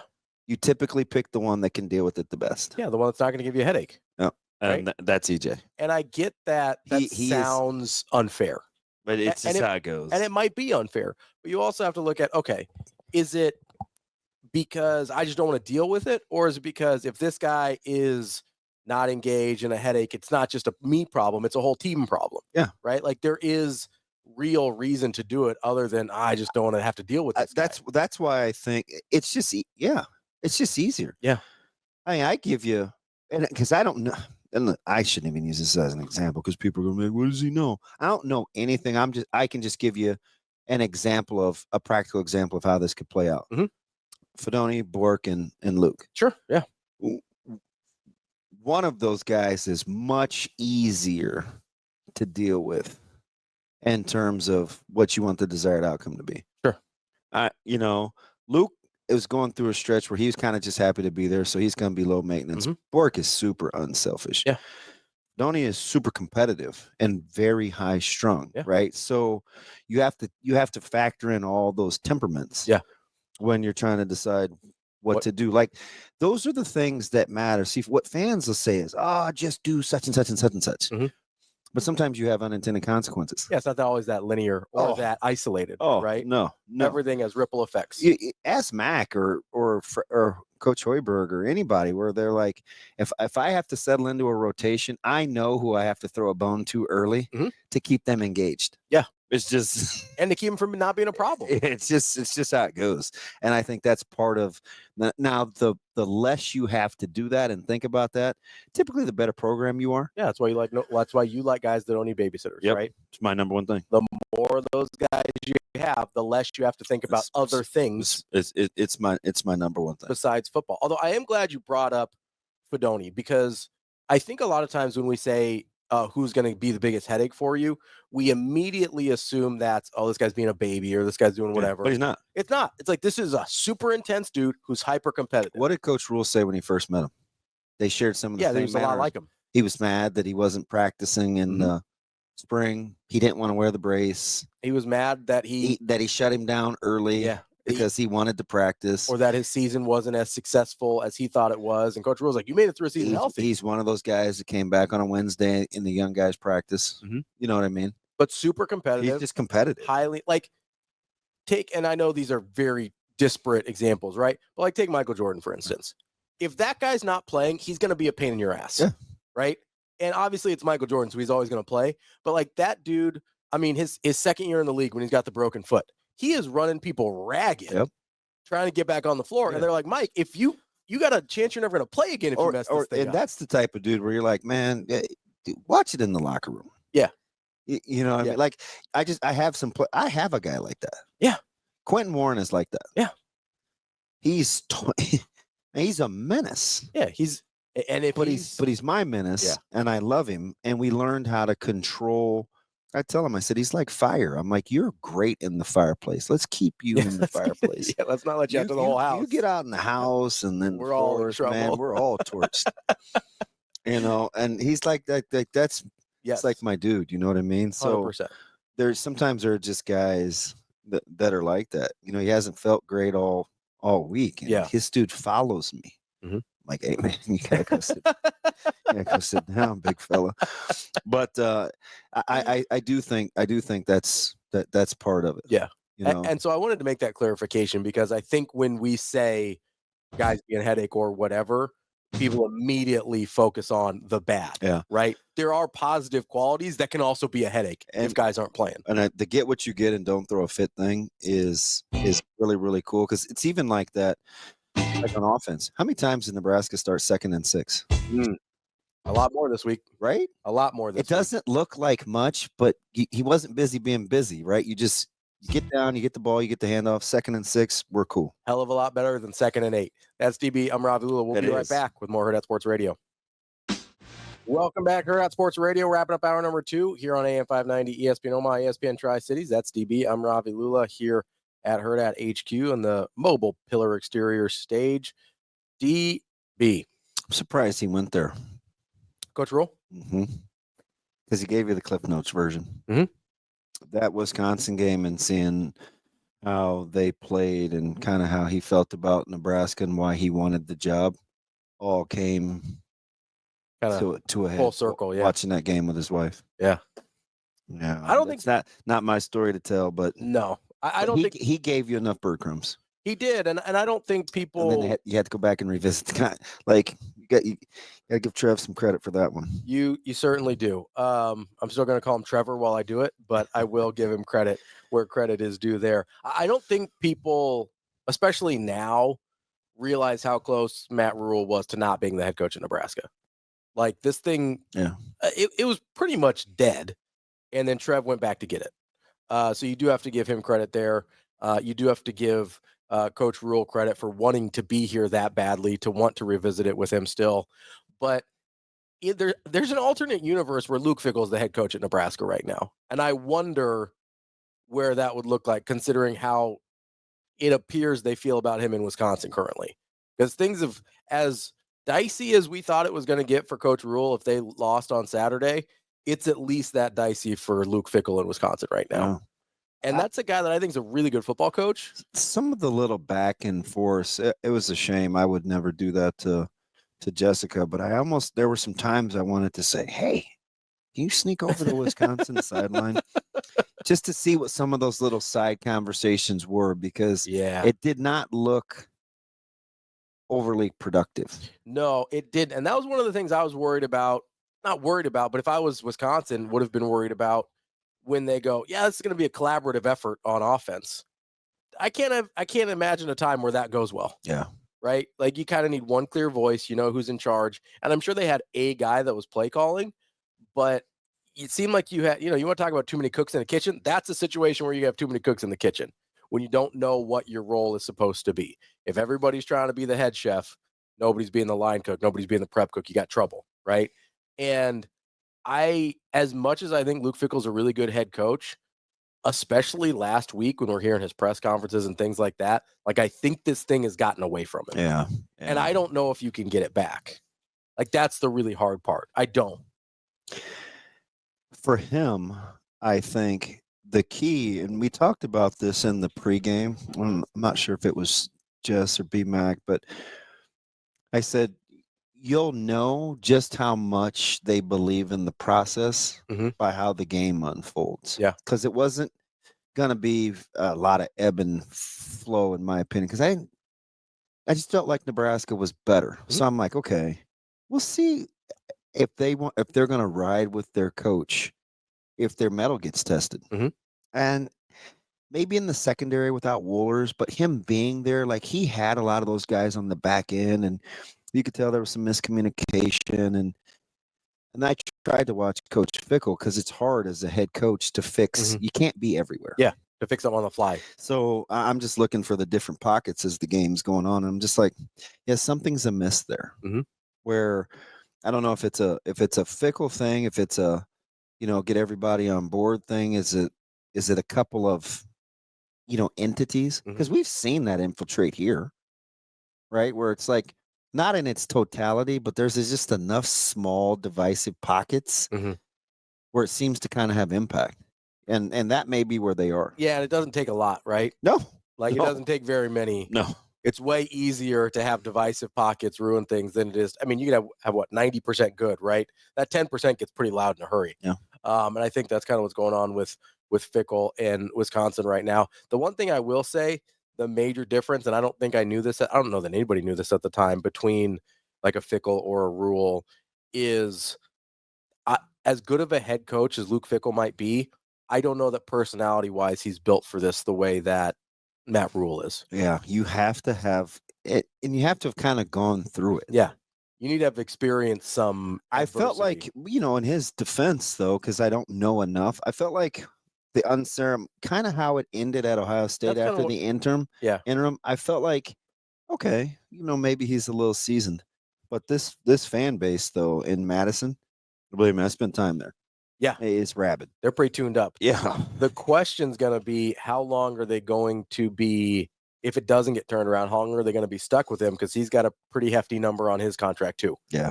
So that's going to be super interesting. The one thing I will say, and I'm going to say something nice, this is going to be two things I say nice about people I don't like in this segment. I gave Trevor his due on bringing Coach Rhule back into the fold. The other thing, as much as I don't like Deion, I think personality-wise, he's built for these types of jobs. Just because he can pencil it. Yeah, because he's going to let, whatever you say to Deion's rolling off his back. Sometimes he probably needs to hear some things a little bit better, but he's not going to be swayed by a fan base. Nope. Like, there's a chance you could convince me that Wisconsin would be better off with Deion Sanders than they would be with Luke Fickell, just from a personality It does take a certain temperament, It does, especially when you're on the outside, you can see it a lot easier. Yeah. When I would say to Coach Satterfield, even though he can't hear me, or to the staff, or to T. White, or whomever at the press conferences, "Ooh, don't explain to us. Yeah. Don't. Just stay right there. Just keep your head down, do your job. Stay right there, because the minute that starts to happen, it's not long soon after. Yeah. And it's open season after that. And Coach Fickell talked directly to the media about in-house business. Yep. So you get in a little trouble there in a hurry. It's just hard to, it's like once you flush, and it's like you can't stop the spiral. I mean, that thing's just going as slow as it can be. You ever drop something in the toilet and you're like, yeah, nah, I'm just going to let that ride. Yeah. And sometimes you just stare at it. You're like, oh no. Yeah. I didn't want to do that. Yeah. It's kind of, I'd actually go the other way if we're using a toilet analogy. You ever have a toilet back up on you and that water's just like slowly rising to the top and you're like, I can't stop this. Please stop. Yeah. Please You're stop, just like praying like, oh dear God, please don't, please stop at any point now. Yeah. Go down. Yeah. Go down. Yeah. That's what it feels like when you get whether it was with Satterfield, whether it's with Fickell, like the tone of his press conferences this week in Wisconsin got weird. Like it got strange. He's kind of a surly guy anyway, but it got weird in Wisconsin this week. And I don't know that he's built to bring it back. I don't know. That's not me saying I don't think I really don't know. Yeah, it's a good job too. It is a good job. And I think they're working on it. They're trying to fix up some of the facilities and stuff like that where they've been behind. But I look at that and I go, okay, is that a job that'll pay a $40 million buyout? Well, so, and the cool thing about it is we're getting a chance to see it play out real time, because their lives have intersected a couple of times in similar situations at the same time. And you saw real time how they handled similar conflict in the moment. I think that's one of the things you have to, if you didn't before, it was very easy compare and contrast. Yeah, because there was a gulf between them, right? Like it was not even in the same neighborhood. And I think that's one of the things, if you didn't appreciate it about Coach Rhule before, that you have to after this week, because you're like, man, there was actually a lot of pressure on this game. And not only did they meet it, he acknowledged it beforehand. I mean, like you said, he goes, it's probably one of the biggest games of my coaching career, right? To acknowledge that when you're in the moment is instead of after the fact. Oh man. Like that's really hard to do. Yeah. You know, because you're not giving yourself any outs, right? That's the thing I like about Coach Rhule. What, you like being in the corner? I don't like being in the corner. I like guys that aren't being. I don't like guys that there's nowhere to go. I like guys that aren't afraid to be in the corner. Yeah. Right. You know me. I'm wiggly. I'm squirmy. I don't like getting pinned down. I like when guys aren't afraid to be there, though. That matters. And Coach Rhule's not afraid of being in the corner. Nope. He'll do your little Muhammad Ali rope-a-dope on that. He's like, hey, I'm just going to roll the shoulders and wait for my time. Well, you're not kidding. And they certainly found it this week. I will be interested to see how that reveals itself against Iowa. We'll get into Iowa more this week for sure, but that's going to be really, really interesting. And I think when I said earlier, if they make it about football, it's because I think they're a better football team than Iowa overall. But you're right. Iowa's identity is a lot tougher to overcome than Wisconsin's. It's football. Again, 5.5. Big number. Yeah. Vegas is letting you know Iowa's more consistent program. We'll talk a little bit about Vegas and things we got right, things we got wrong at 9:30. But coming up next, we're going to talk to Troy Huebert of Central City as we wrap up our high school state championship previews here on Hurrdat Sports Radio. Kicking off hour number 3 here on Hurrdat Sports Radio, AM 590, ESPN Omaha, ESPN Tri-Cities. We're live, and KFOR in Lincoln. We're live on Twitter, Facebook, and YouTube. That's DB. I'm Ravi Lulla. We're joined now by Troy Huebert, the head football coach at Central City, playing for a state championship tomorrow. Coach, how are you this morning? Good, doing well. Yeah, thanks for having me. Coach, how are we doing? Are you in the building? Are you in school? What is going on? Yeah, just in second period weights class right now. Yep. Hey, it's a good thing you have some good folks on that board that get you, where you're not feeling like you're talking in a closet, right? Like the place is well wired, man. It must be a good day to be a Bison. Absolutely. Coach, obviously you've got Wahoo coming up. That's a huge matchup, playing for the state championship. I know you've got. I'm gonna let DB ask about his guy Parker. So I'll ask about Kai's, your running back. He is a monster. Like how talk to me about how good he's been for you this year. Yeah, he's had an outstanding year, and the big thing is he's been able to stay healthy.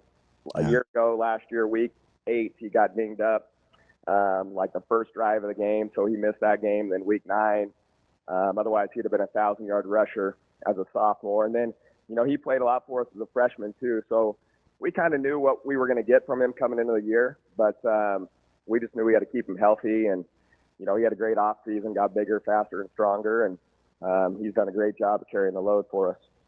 Coach, obviously seen you up close a couple of times. It started a few years ago with 7-on-7, and then being there a ton. This is a close, kind of tight-knit group. How special is that? I always talk with our team about kind of chemistry and culture and love kind of being our superpower, man. It seems like you guys have a lot of that. Yeah, it starts with our seniors. We got 15 outstanding seniors, and the leadership is phenomenal from that group. And like you said, it's just the brotherhood on our football team is something that is, it's not always the case. I mean, it's different this year. It's just different is all I can really say. I mean, we come out for practice, and I just love it. As coaches, we don't have to motivate. We don't have to talk before practice. We don't have to say much. All our seniors, our captains talk. Everybody comes out ready to go. And, you just see it on the field. You see the high fives, the butt slaps. I mean, guys are excited for each other. They want to block for each other. They want to do all the little things. And so, it's just been a fun group to coach, and, we're just really enjoying it right now. Coach, I'm an offensive guy myself, so I tend to be a little, enamored when I see things like you've got a 2,500-yard passer, you've got a guy knocking on the door for 2,000 yards rushing, you got a couple of high-end receivers in Dent and Hankey as well. Like, Hankey's tough. It's pretty unusual to have not just that high-powered, but that balanced of an offense really anywhere at the high school level. It's it's pretty special. It doesn't always happen, and when it does happen, you can do things like we're able to do on offense. We just pride ourselves on taking what the defense gives us. If they want to play too high and worry about Dent over the top, then we're going to run the football for 400 yards. And if they want to play our spread game and put guys. Bring guys down in the box. We're gonna throw to our guys on the edge. We got some speed out there and some talent. So, it makes us tough to defend, and especially when you can stay in 12 personnel and do multiple things. So about week 8 or 9 of doing NEB preps every week with some of the guys, and we start looking at matchups. We felt like we knew Wahoo was going to be a wagon, right? Built tough in the trenches, and Brigham's a stud, and it's a quality program. But if there was an offense that could kind of present some problems in terms of balance, it would be Central City. Did it help that the playoffs weren't as high flying and high scoring to help you kind of hunker down a little bit in terms of what you may see against Wahoo? Yeah, we saw some really good defenses the last 2 weeks. And, we knew that. And so it's really helped us offensively, just try to figure out some ways to attack those, at this time of the year. And we've told our defense, when we got done with week 9, we just said, this is the time that we've got to really be playing our best football, and we're going to have to rely on you guys at times. And just for them to come out the last 2 weeks and play the way that they have and, force 8 turnovers in 2 games and, just be able to stop, like Sydney down deep in the red zone multiple times last week. I mean, it's just been so big for us. So, we're now starting to really just play complementary football and just, be able to build off of each other. And, if the offense is playing well, then great. But otherwise, we know that, our defense can play well too. So, yeah, it's exciting to see them playing that way. Coach, we'll get you out of here on this one. You guys have played, as you mentioned, as your defense kind of has developed and grown, you guys have played games kind of all over the spectrum from, 52-50 to 19-7 a couple weeks ago. Like, if you had your druthers, where would you want that game to live? Yeah, I don't know. I mean, we know we're going to have to score points, this week. And, Wahoo, their offense is just, really good, and they do a lot of good things, and they have a really good scheme and obviously, one of the best backs in the state, all class. So, we know we're going to have to put up some points, in this one, but, we're just excited. It's going to be a fun game, and I know our kids are going to be ready. Coach, good luck tomorrow, and we will hopefully talk to you soon. Awesome. I really appreciate you guys having me on. Thanks, Coach. Best wishes. Yep. Thanks. Take care. That is Coach Troy Huebert from Central City getting his team ready. That's an unusually high-powered, balanced offense. It is. And like, that's not something you see a lot. It's a fun team to watch too, and obviously you have an affinity. Guys will come in. Well, even it's just kind of how they're wired. I mean, they came in. Leah and Brett came in probably a month ago, maybe, and they brought Parker with them, and we're just like on the back deck watching huddle. Mm-hmm. Right? I mean, that's just what kind of That's just what kind of competitor he is, and just dialed in. Yeah, and it's cool too because his older brother got a lot of the accolades. Yeah, and so it's cool to see him kind of come into his own, and he's a super kid, man. Easy to cheer for. It's one of the few people Zoe likes. So that's always a bonus, man. It should be exciting. They're the one team I think that's built to give Wahoo a little run for their money. there's you watch that. That's a really good football team. Yeah. Wahoo, they are explosive and they're physical. Yeah, and we'll talk to Chad Fox, their head coach, here in just a couple minutes when Shane's able to grab him. But yeah, that's going to be those Class C title games tomorrow are both fascinating to me. I'm excited to watch both of those. Obviously, you got Bishop Neumann, you got Wahoo. Those two games are going to be. I mean, you're lucky. You get a good slate tomorrow. Yep. Not only with the C games, but also with Scott Bennington in the nightcap. Like, you're gonna have a good day. You're gonna have a good time. Yeah. Hopefully, you're in a good mood. Some of these guys on social media real time are gonna put me in a bad mood, but I'm trying. Right? It's like, just help me out. Yeah.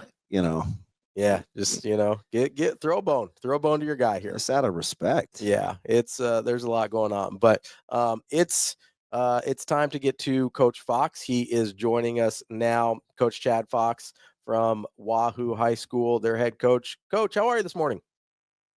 Great. How are you? Coach, how we doing? There's that business voice. You must be about 24 hours out from game time, Coach. How's the preparation going? It's going great. Our kids have been locked in. Prep has been really, really good, and we're excited to get to play tomorrow. Coach, obviously you've got a couple high-profile guys. The one that everybody has their eyes on is Kip Brigham. Just how impressive has he been this season? As over 1,900 yards, getting I think north of a dozen yards per carry. Like, how impressive has he been this year for you? Yeah, he's been really good. I mean, he's obviously an explosive player. He's about every fourth time he's touching the ball, he's finding the end zone. So one of those guys, you just can't get the ball enough, But no, he's been great. He kind of started the season as our backup running back behind Noah. Noah had some injuries early in the year, and then Kip kind of made the most of his opportunities. He played he was the only back we had against Aurora, and he kind of blew up in that game and had an unbelievable stat line where he had over 400 yards of production with returns and catches and runs, and it was like 8 touchdowns or some crazy number like that. So he's a highly productive player for us, and we just got to get him the ball as much as we possibly can, and good things usually happen. Coach, you guys can throw it. You can throw it to him. He can run it. But you're so good. I tell people kind of what makes you guys a little bit of a wagon is defensively. How much does it help that you're practicing against some of the guys that you do? Because a lot of times you don't see teams that are that explosive on offense that are so physical on defense. You guys seem to have both things rolling. We do. And, sometimes with our offensive production this year, our defense has been overshadowed a little bit, which is understandable. But, yeah, defensively, we've been shutting teams down. We stop the run first. That's the first and foremost priority. And we've got some big defensive linemen up front, Jake Scanlon, Eli Emerson, Eli Shada, Luke Speck. And we've got really good linebackers, Braylon Iverson and Harrison Krieger and James Gaskins and Caden Smart. Those guys have all geared up to stop the run. And if we can do that, then we usually feel pretty good about things, because now you got, your offense that you're facing is kind of a one-dimensional thing. And now we know what they're going to do, and now we got to defend the pass.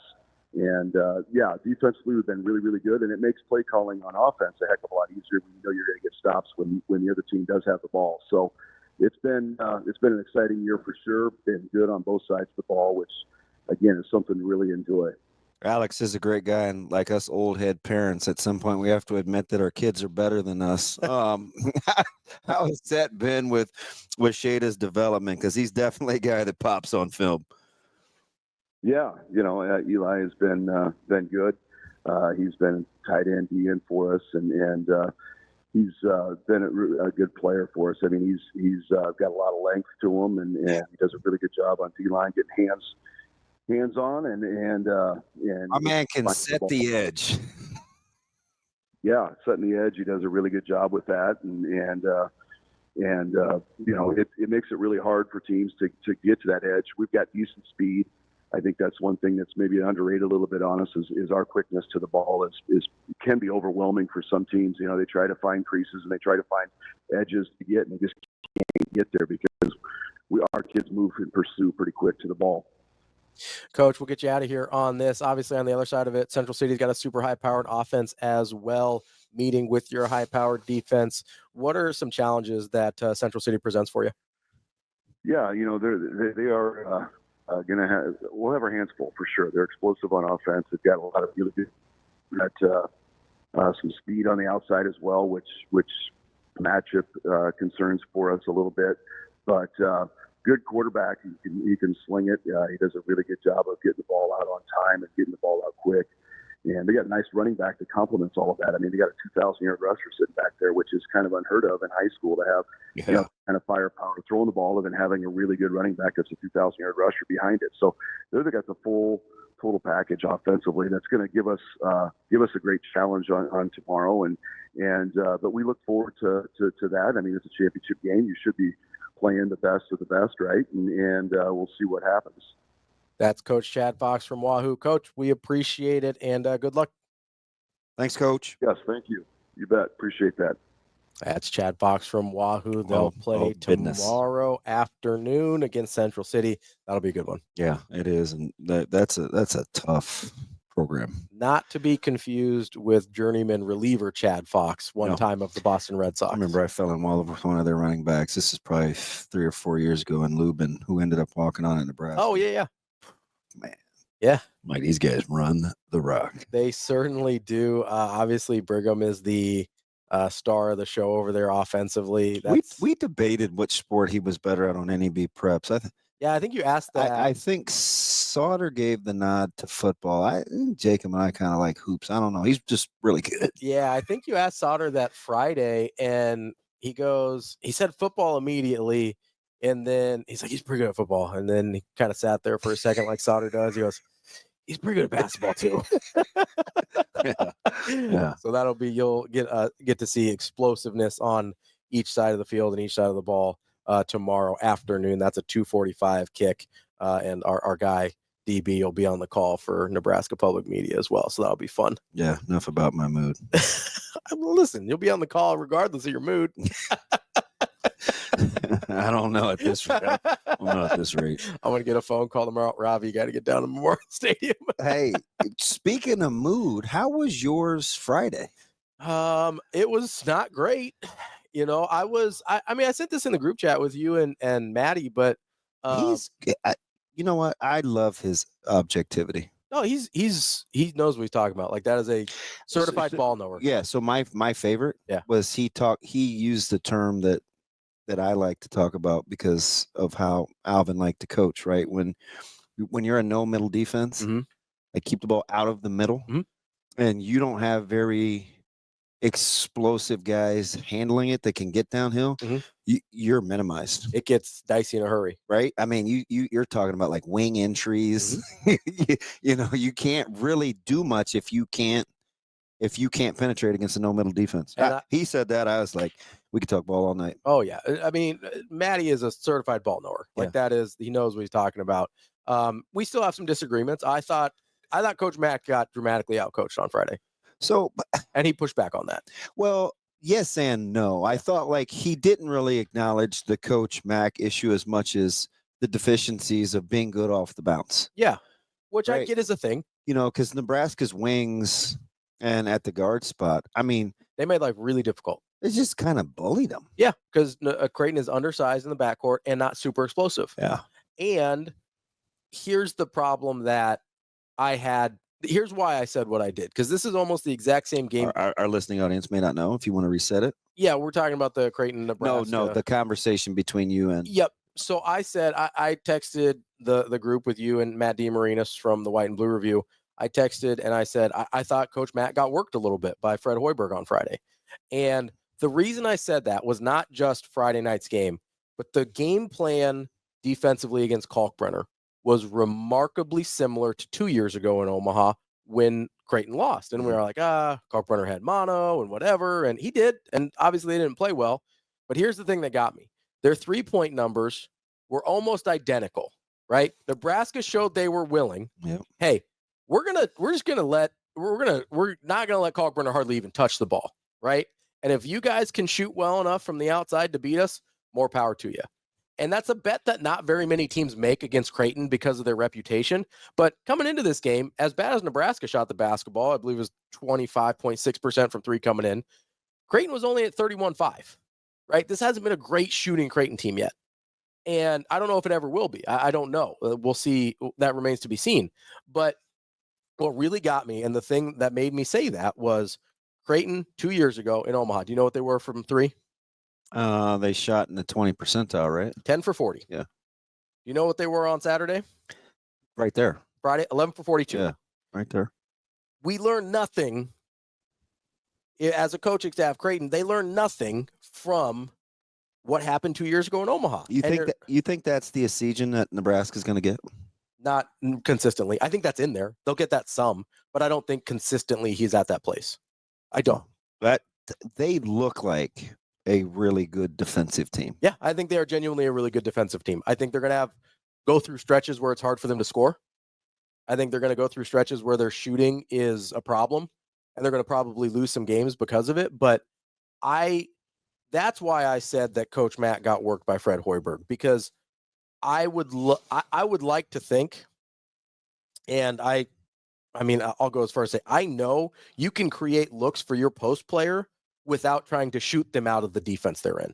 And I know Coach Mack is a good enough offensive mind, and I've seen him do things like this before where he can execute that, and he can get his guys to execute that. Now, if that wasn't in the game plan, hard to ask him to do it real time if you haven't worked on it. Did you put any of that on, like, demanding the basketball from a post standpoint? No, because Kalkbrenner's never been like that. Well, I mean, like, he's never been like, he's gotten the ball plenty when guys have been trying to stop him. The one field goal attempt. Yeah, it was ridiculous. Now, he probably should have been a little more aggressive, but he barely even got touches. That's the problem, is he wasn't even getting touches. And I'm sitting there and I'm watching and I go, okay, how many times are we going to run a high pick and roll, and the only time, or a dribble handoff, where the only time Ryan Kalkbrenner is going to touch the ball is 28 feet from the basket? Like, he was out there a lot. Yeah. And so it's pretty hard to get him touches in a place where he's going to be effective if he's never even down there. So, what was interesting in watching that is, and it was very, not interesting isn't the word. Watching Berke do what he did, I can't wait to see what they can do with him as he continues to get in basketball shape. Yeah. Yeah. He's got a lot of versatility. He does. And he's tough. Oh, extremely. Yeah. Like, that's the one thing that I'll give. Yeah, that's a good point. Like, they had guys in there that were willing to battle. Yep. Like, that's the thing that we've seen a lot with Kalkbrenner this year. That's Nate. That's Nate, though. That's their staff. It is. That's exactly how he is. But we've seen a lot of guys this year that at a certain point, their will gets a little broken by having to deal with Kalkbrenner every single possession. Yeah. Now, I think part of that is on Creighton for not putting Kalkbrenner in better positions to try and break their will early, because there was a point where you've got multiple guys with 3 fouls in the first half. You got everybody in foul trouble, right? Where I felt like they probably could have forced the issue and given themselves a chance to work through Kalkbrenner still, but instead they're shooting 42 threes. Yeah, we might have to. We probably gonna run out of days of the week, but I'd love to grab him because I want to talk about.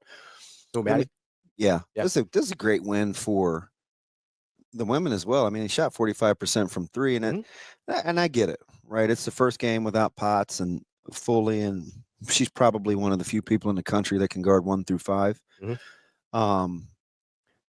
But just to get the thoughts on Nebraska's inability to, and Coach Williams to want to close out and defend the three. Yeah. Right. When they get into trouble, it happens from what happens behind the arc, and that's not a team you want to do that against. Well, Creighton made him pay. Yeah, that's not a team you want to do that against. And conversely, it's the exact opposite of what happened in the men's game. Creighton on the men's side could not make them pay for putting them in those situations. And I mean, you know me, I love Coach Flan, so I'm going to give him all the credit in the world. Like, that's a really, really good basketball coach. And those teams, I think, are pretty close. And the Nebraska women and Creighton women. Creighton to keep winning. Yeah, that'll be good for them. But I do think those are two fairly close programs. I felt like that one kind of got away from Nebraska. Oh, they definitely could have got it. Yeah, but I think at the end of the year, I don't know that we'll look at those as terribly different basketball teams. Creighton's non-con helps them too. 100%. They go out and get it. They go out and get it. Now they struggled early this year with some of those, but those are games that I think are going to age just fine, and it'll be interesting to see. It'll be interesting to see what Nebraska does and Creighton does the rest of the way, both on the men's and women's side. But good weekend for Nebraska. We haven't brought up. Good weekend for volleyball in the state in general. Yeah, Creighton 1,000%. Creighton goes 18-0 in the conference regular season. It's the third time they've swept the entire conference, and then obviously Nebraska swept Wisconsin in volleyball this year as well. We will get hopefully later in the week to that and all that more. We've got more Hurrdat Sports Radio coming up next. Welcome back, Hurrdat Sports Radio, AM 590, ESPN Omaha, ESPN Tri-Cities, KFOR in Lincoln. That's DB. I'm Ravi Lulla. It's time for Bet On It, brought to you by Warhorse Sportsbook, the best place in Nebraska to place your sports bets. DB. Is that cooking? You were doing all right this weekend. I tried to follow your lead. I was like, okay, we're going to stop trying to take the free money. We're going to start trying. Although you would have been right about KC. I'd have been right about KC. Although I did take KC. I did take the Panthers plus 10.5. Oh, so I flipped you though, because remember I said I thought the Commanders were we were going to do it just the opposite. Yeah, Well, if I was going to lay the big number, KC was probably the team that I thought would cover, but I knew Dallas wouldn't, or I knew Washington wouldn't. Yeah, so I went 1-1 there because I took Washington to cover. Obviously, they just lose. So why did you change and take my I don't get it. I don't know. All right. So what else did we do? I was right. I don't know if I said this one on air or not, but I had Minnesota plus the 11. I think we talked about them possibly winning out. Yeah, we did. I like Minnesota. I thought Minnesota would win, to be honest. And I mean 26-25. That's about, so we were good there. Let almost half that game. We watched that one in the. You know which one got me? Who? Rutgers. I told that goofy ass game. I told you, and I listen. No, I took Rutgers. No, but we liked Illinois because all things being equal. See, I took Rutgers because I thought that line should have been bigger. I was kicking myself. I'm like, man, I probably cost this guy. Because remember, I was like, you went Illinois late. Yeah, and I was like, no, we got to take Illinois. You went flip floppy on me. I went back to Rutgers, and they weren't gonna cover anyway because they were minus 2.5. What a ridiculous game, dude! Can you So I'm watching that thing real time. Yeah. And I'm texting my buddy who's obviously a big Illinois fan, Evan, and I'm just watching this. I go, okay. I couldn't believe they came back out. I couldn't believe they brought the offense back out. Because he didn't, the guy had plenty of leg. He just hooked it, right? Yeah. I thought, okay, he figured out the win. They'll let him go again, try and win the game. And all of a sudden, I see Luke Altmaier trotting out there on 4th and 13. I was like, what is this guy doing? Do you think he was thinking I have to score once I start running, or did you think he was going to get down? I thought he was going to get down. That was wild. Immediately, so he catches it. I'm like, oh, they got the first down. They got about 15 yards when he caught it. It was 15, 16, somewhere in there. I was like, oh, that is a much easier field goal. 40-yarder, they're good to go. And I believe they had either a timeout or they had time to go up and clock it. I don't remember which, but they were going to be fine.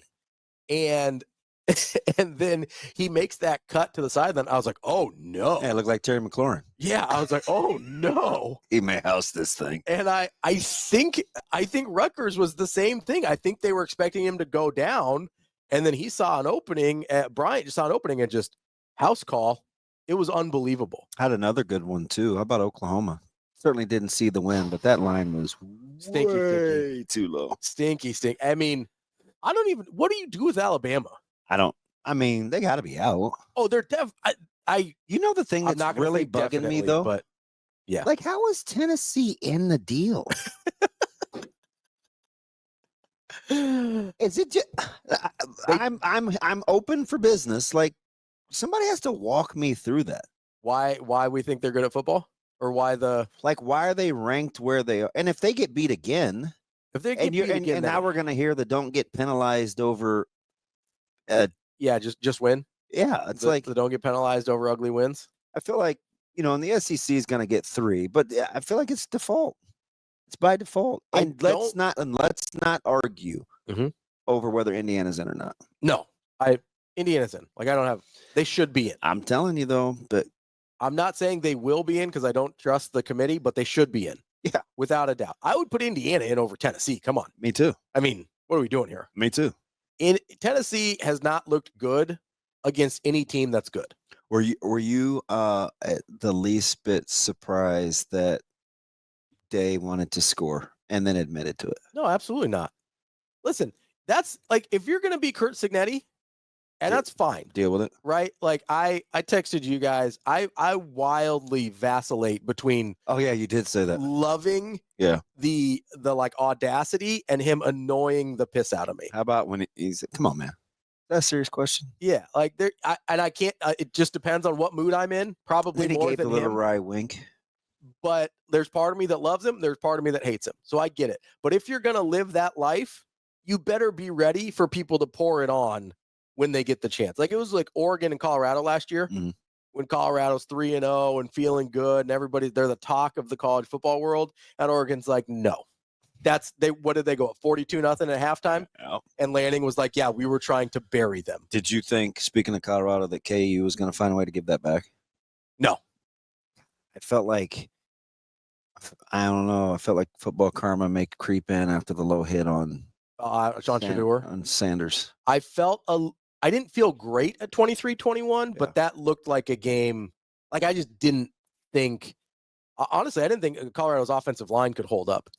They were getting abused by Kansas, and it didn't seem like Kansas was going to have a hard time scoring. I know they had a little drought there in the middle of the game after they got to 23, but that was a team that felt like the dam was going to break again.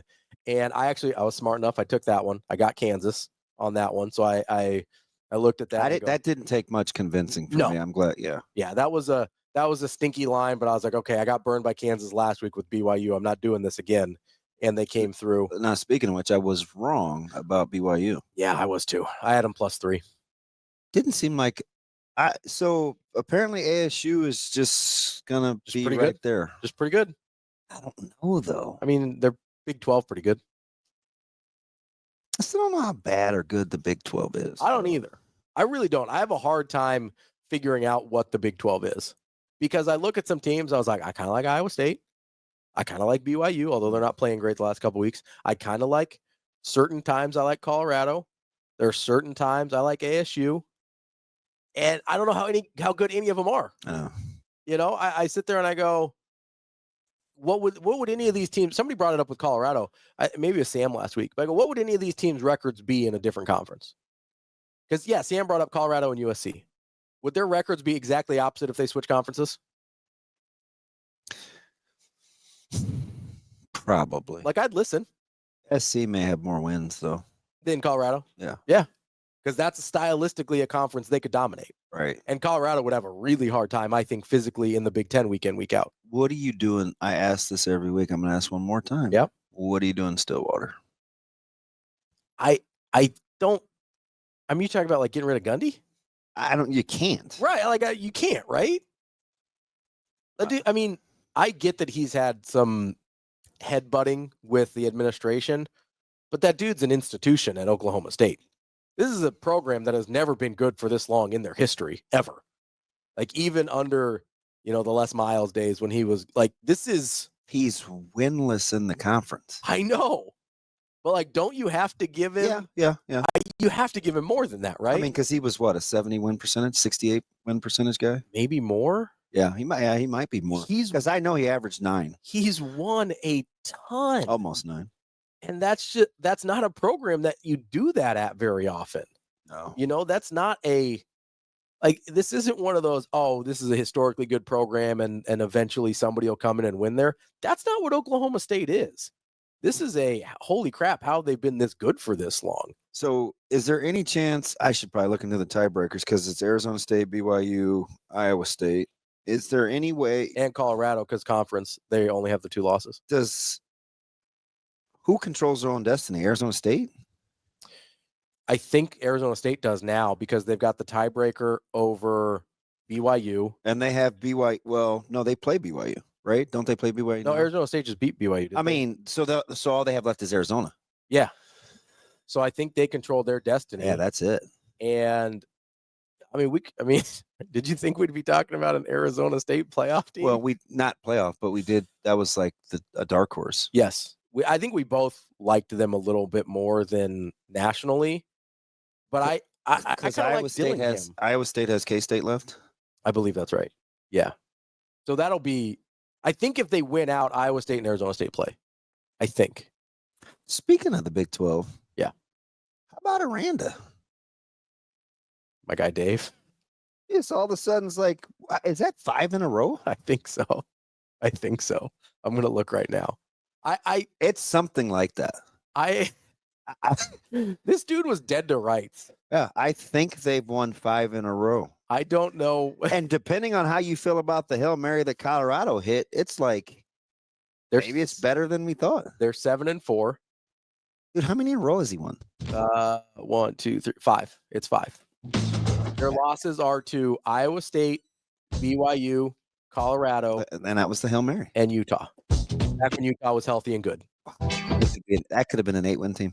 Oh, easy. They could still be an 8-win team if they get Kansas. And we were like, I don't know if Aranda's going to make it. He didn't. He looked dead to rights.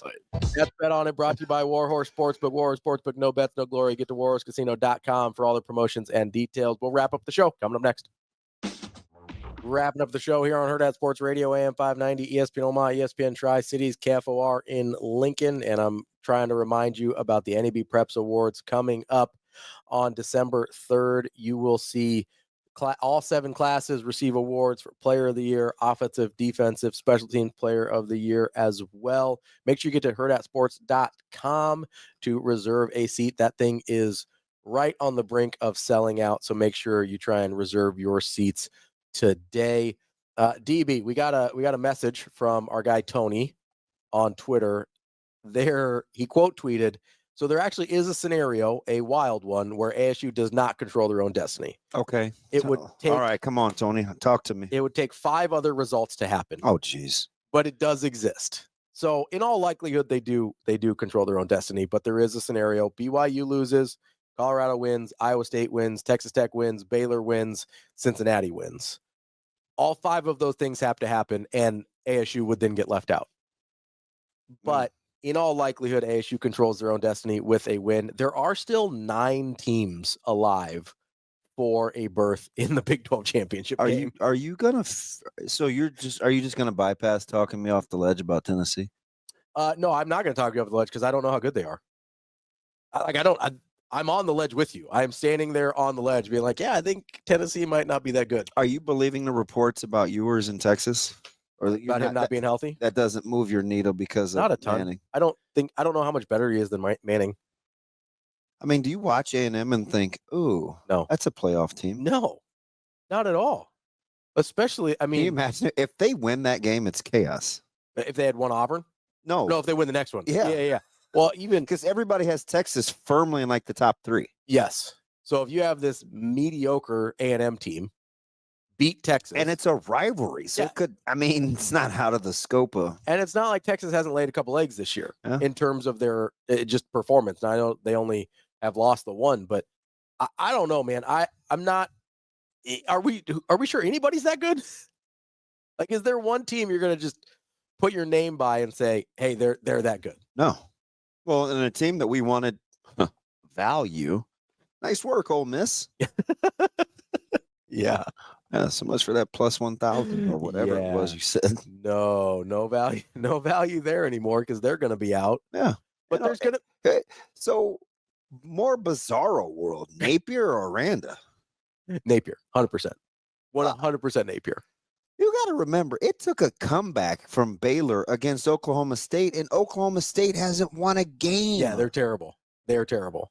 Here's the problem, though, is I've seen Aranda be good at his current spot. Yeah. I have not seen Billy Napier be good at his current spot, but it was a big weekend for our guy, B. Edwards. You had Florida win, got them bowl eligible. Why are you tormenting that man? Because it's really funny for me. But the best thing is Florida State covered. They're 33.5. Could you believe that? I'm like, the Buccaneers is certainly not Tampa. Well, What Buccaneers are they? 30? No. So let's look at the SEC for a minute here, because there's almost certainly, I think, going to be a 3-loss SEC team that gets in. Because right now, the only 1-loss SEC team is Texas. Then you've got 2-loss Georgia, 2-loss Tennessee. I don't know why you can't take 2 from the SEC and 2 from the Big 12. Probably deserves another one. So why don't you take 2 from the SEC, 2 from the Big? I don't know about the Big 12. ACC. ACC. I mean, would you take Clemson and Miami, or about SMU and Miami? Yeah. I mean, one of those teams is probably more deserving than A&M, South Carolina, Alabama. I'm sure you could find a line, but who wins between Miami and Tennessee? Ooh, that's probably about even. The Right? line's probably about even. Right? Who wins between? But the perception isn't, because Miami wins ugly every week and they think the conference isn't any good. And Tennessee, but it's not like Tennessee. Tennessee hasn't played well since like week 4. They haven't played well against a good team all year. I mean, you're looking at, we can go off. 25-15 against Oklahoma, a loss to Arkansas, 23-17 against Florida, 24-17 against a not very good Bama team, 28-18 against a not very good Kentucky team, Yeah, 33-14 against a dismal Mississippi State team, dismal. Lost to Georgia, and then they beat the pants off of UTEP. This is, I mean, Tennessee is basically Indiana with more losses. I mean, really, right? That was the argument against Indiana, right? They haven't played anybody. Well, guess what? Tennessee hasn't beaten anybody. The only teams they beat are bad, and when they play anybody, they lose. Yeah. So like anybody still looking at that NC State game and be like, "Oh man, good win." NC State's trash. Are we doing this whole not penalized for playing in the conference championship game if it's your X amount of loss? And by the way, don't look. Yeah. You know who looks pretty good? Who? Notre Dame. They were on my list because I love Army and I bet against Army because I was like, I was like, Notre Dame was rolling.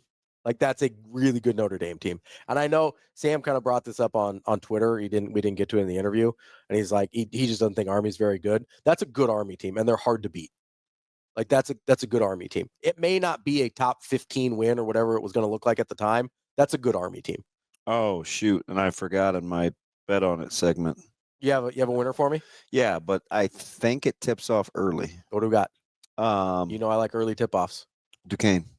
Ooh. -6. Going deep cut on me. No, it's stealing. Listen, Duquesne's a deep cut. I don't care what you say. I like hoops. I know you like hoops. That's where you find the value, though.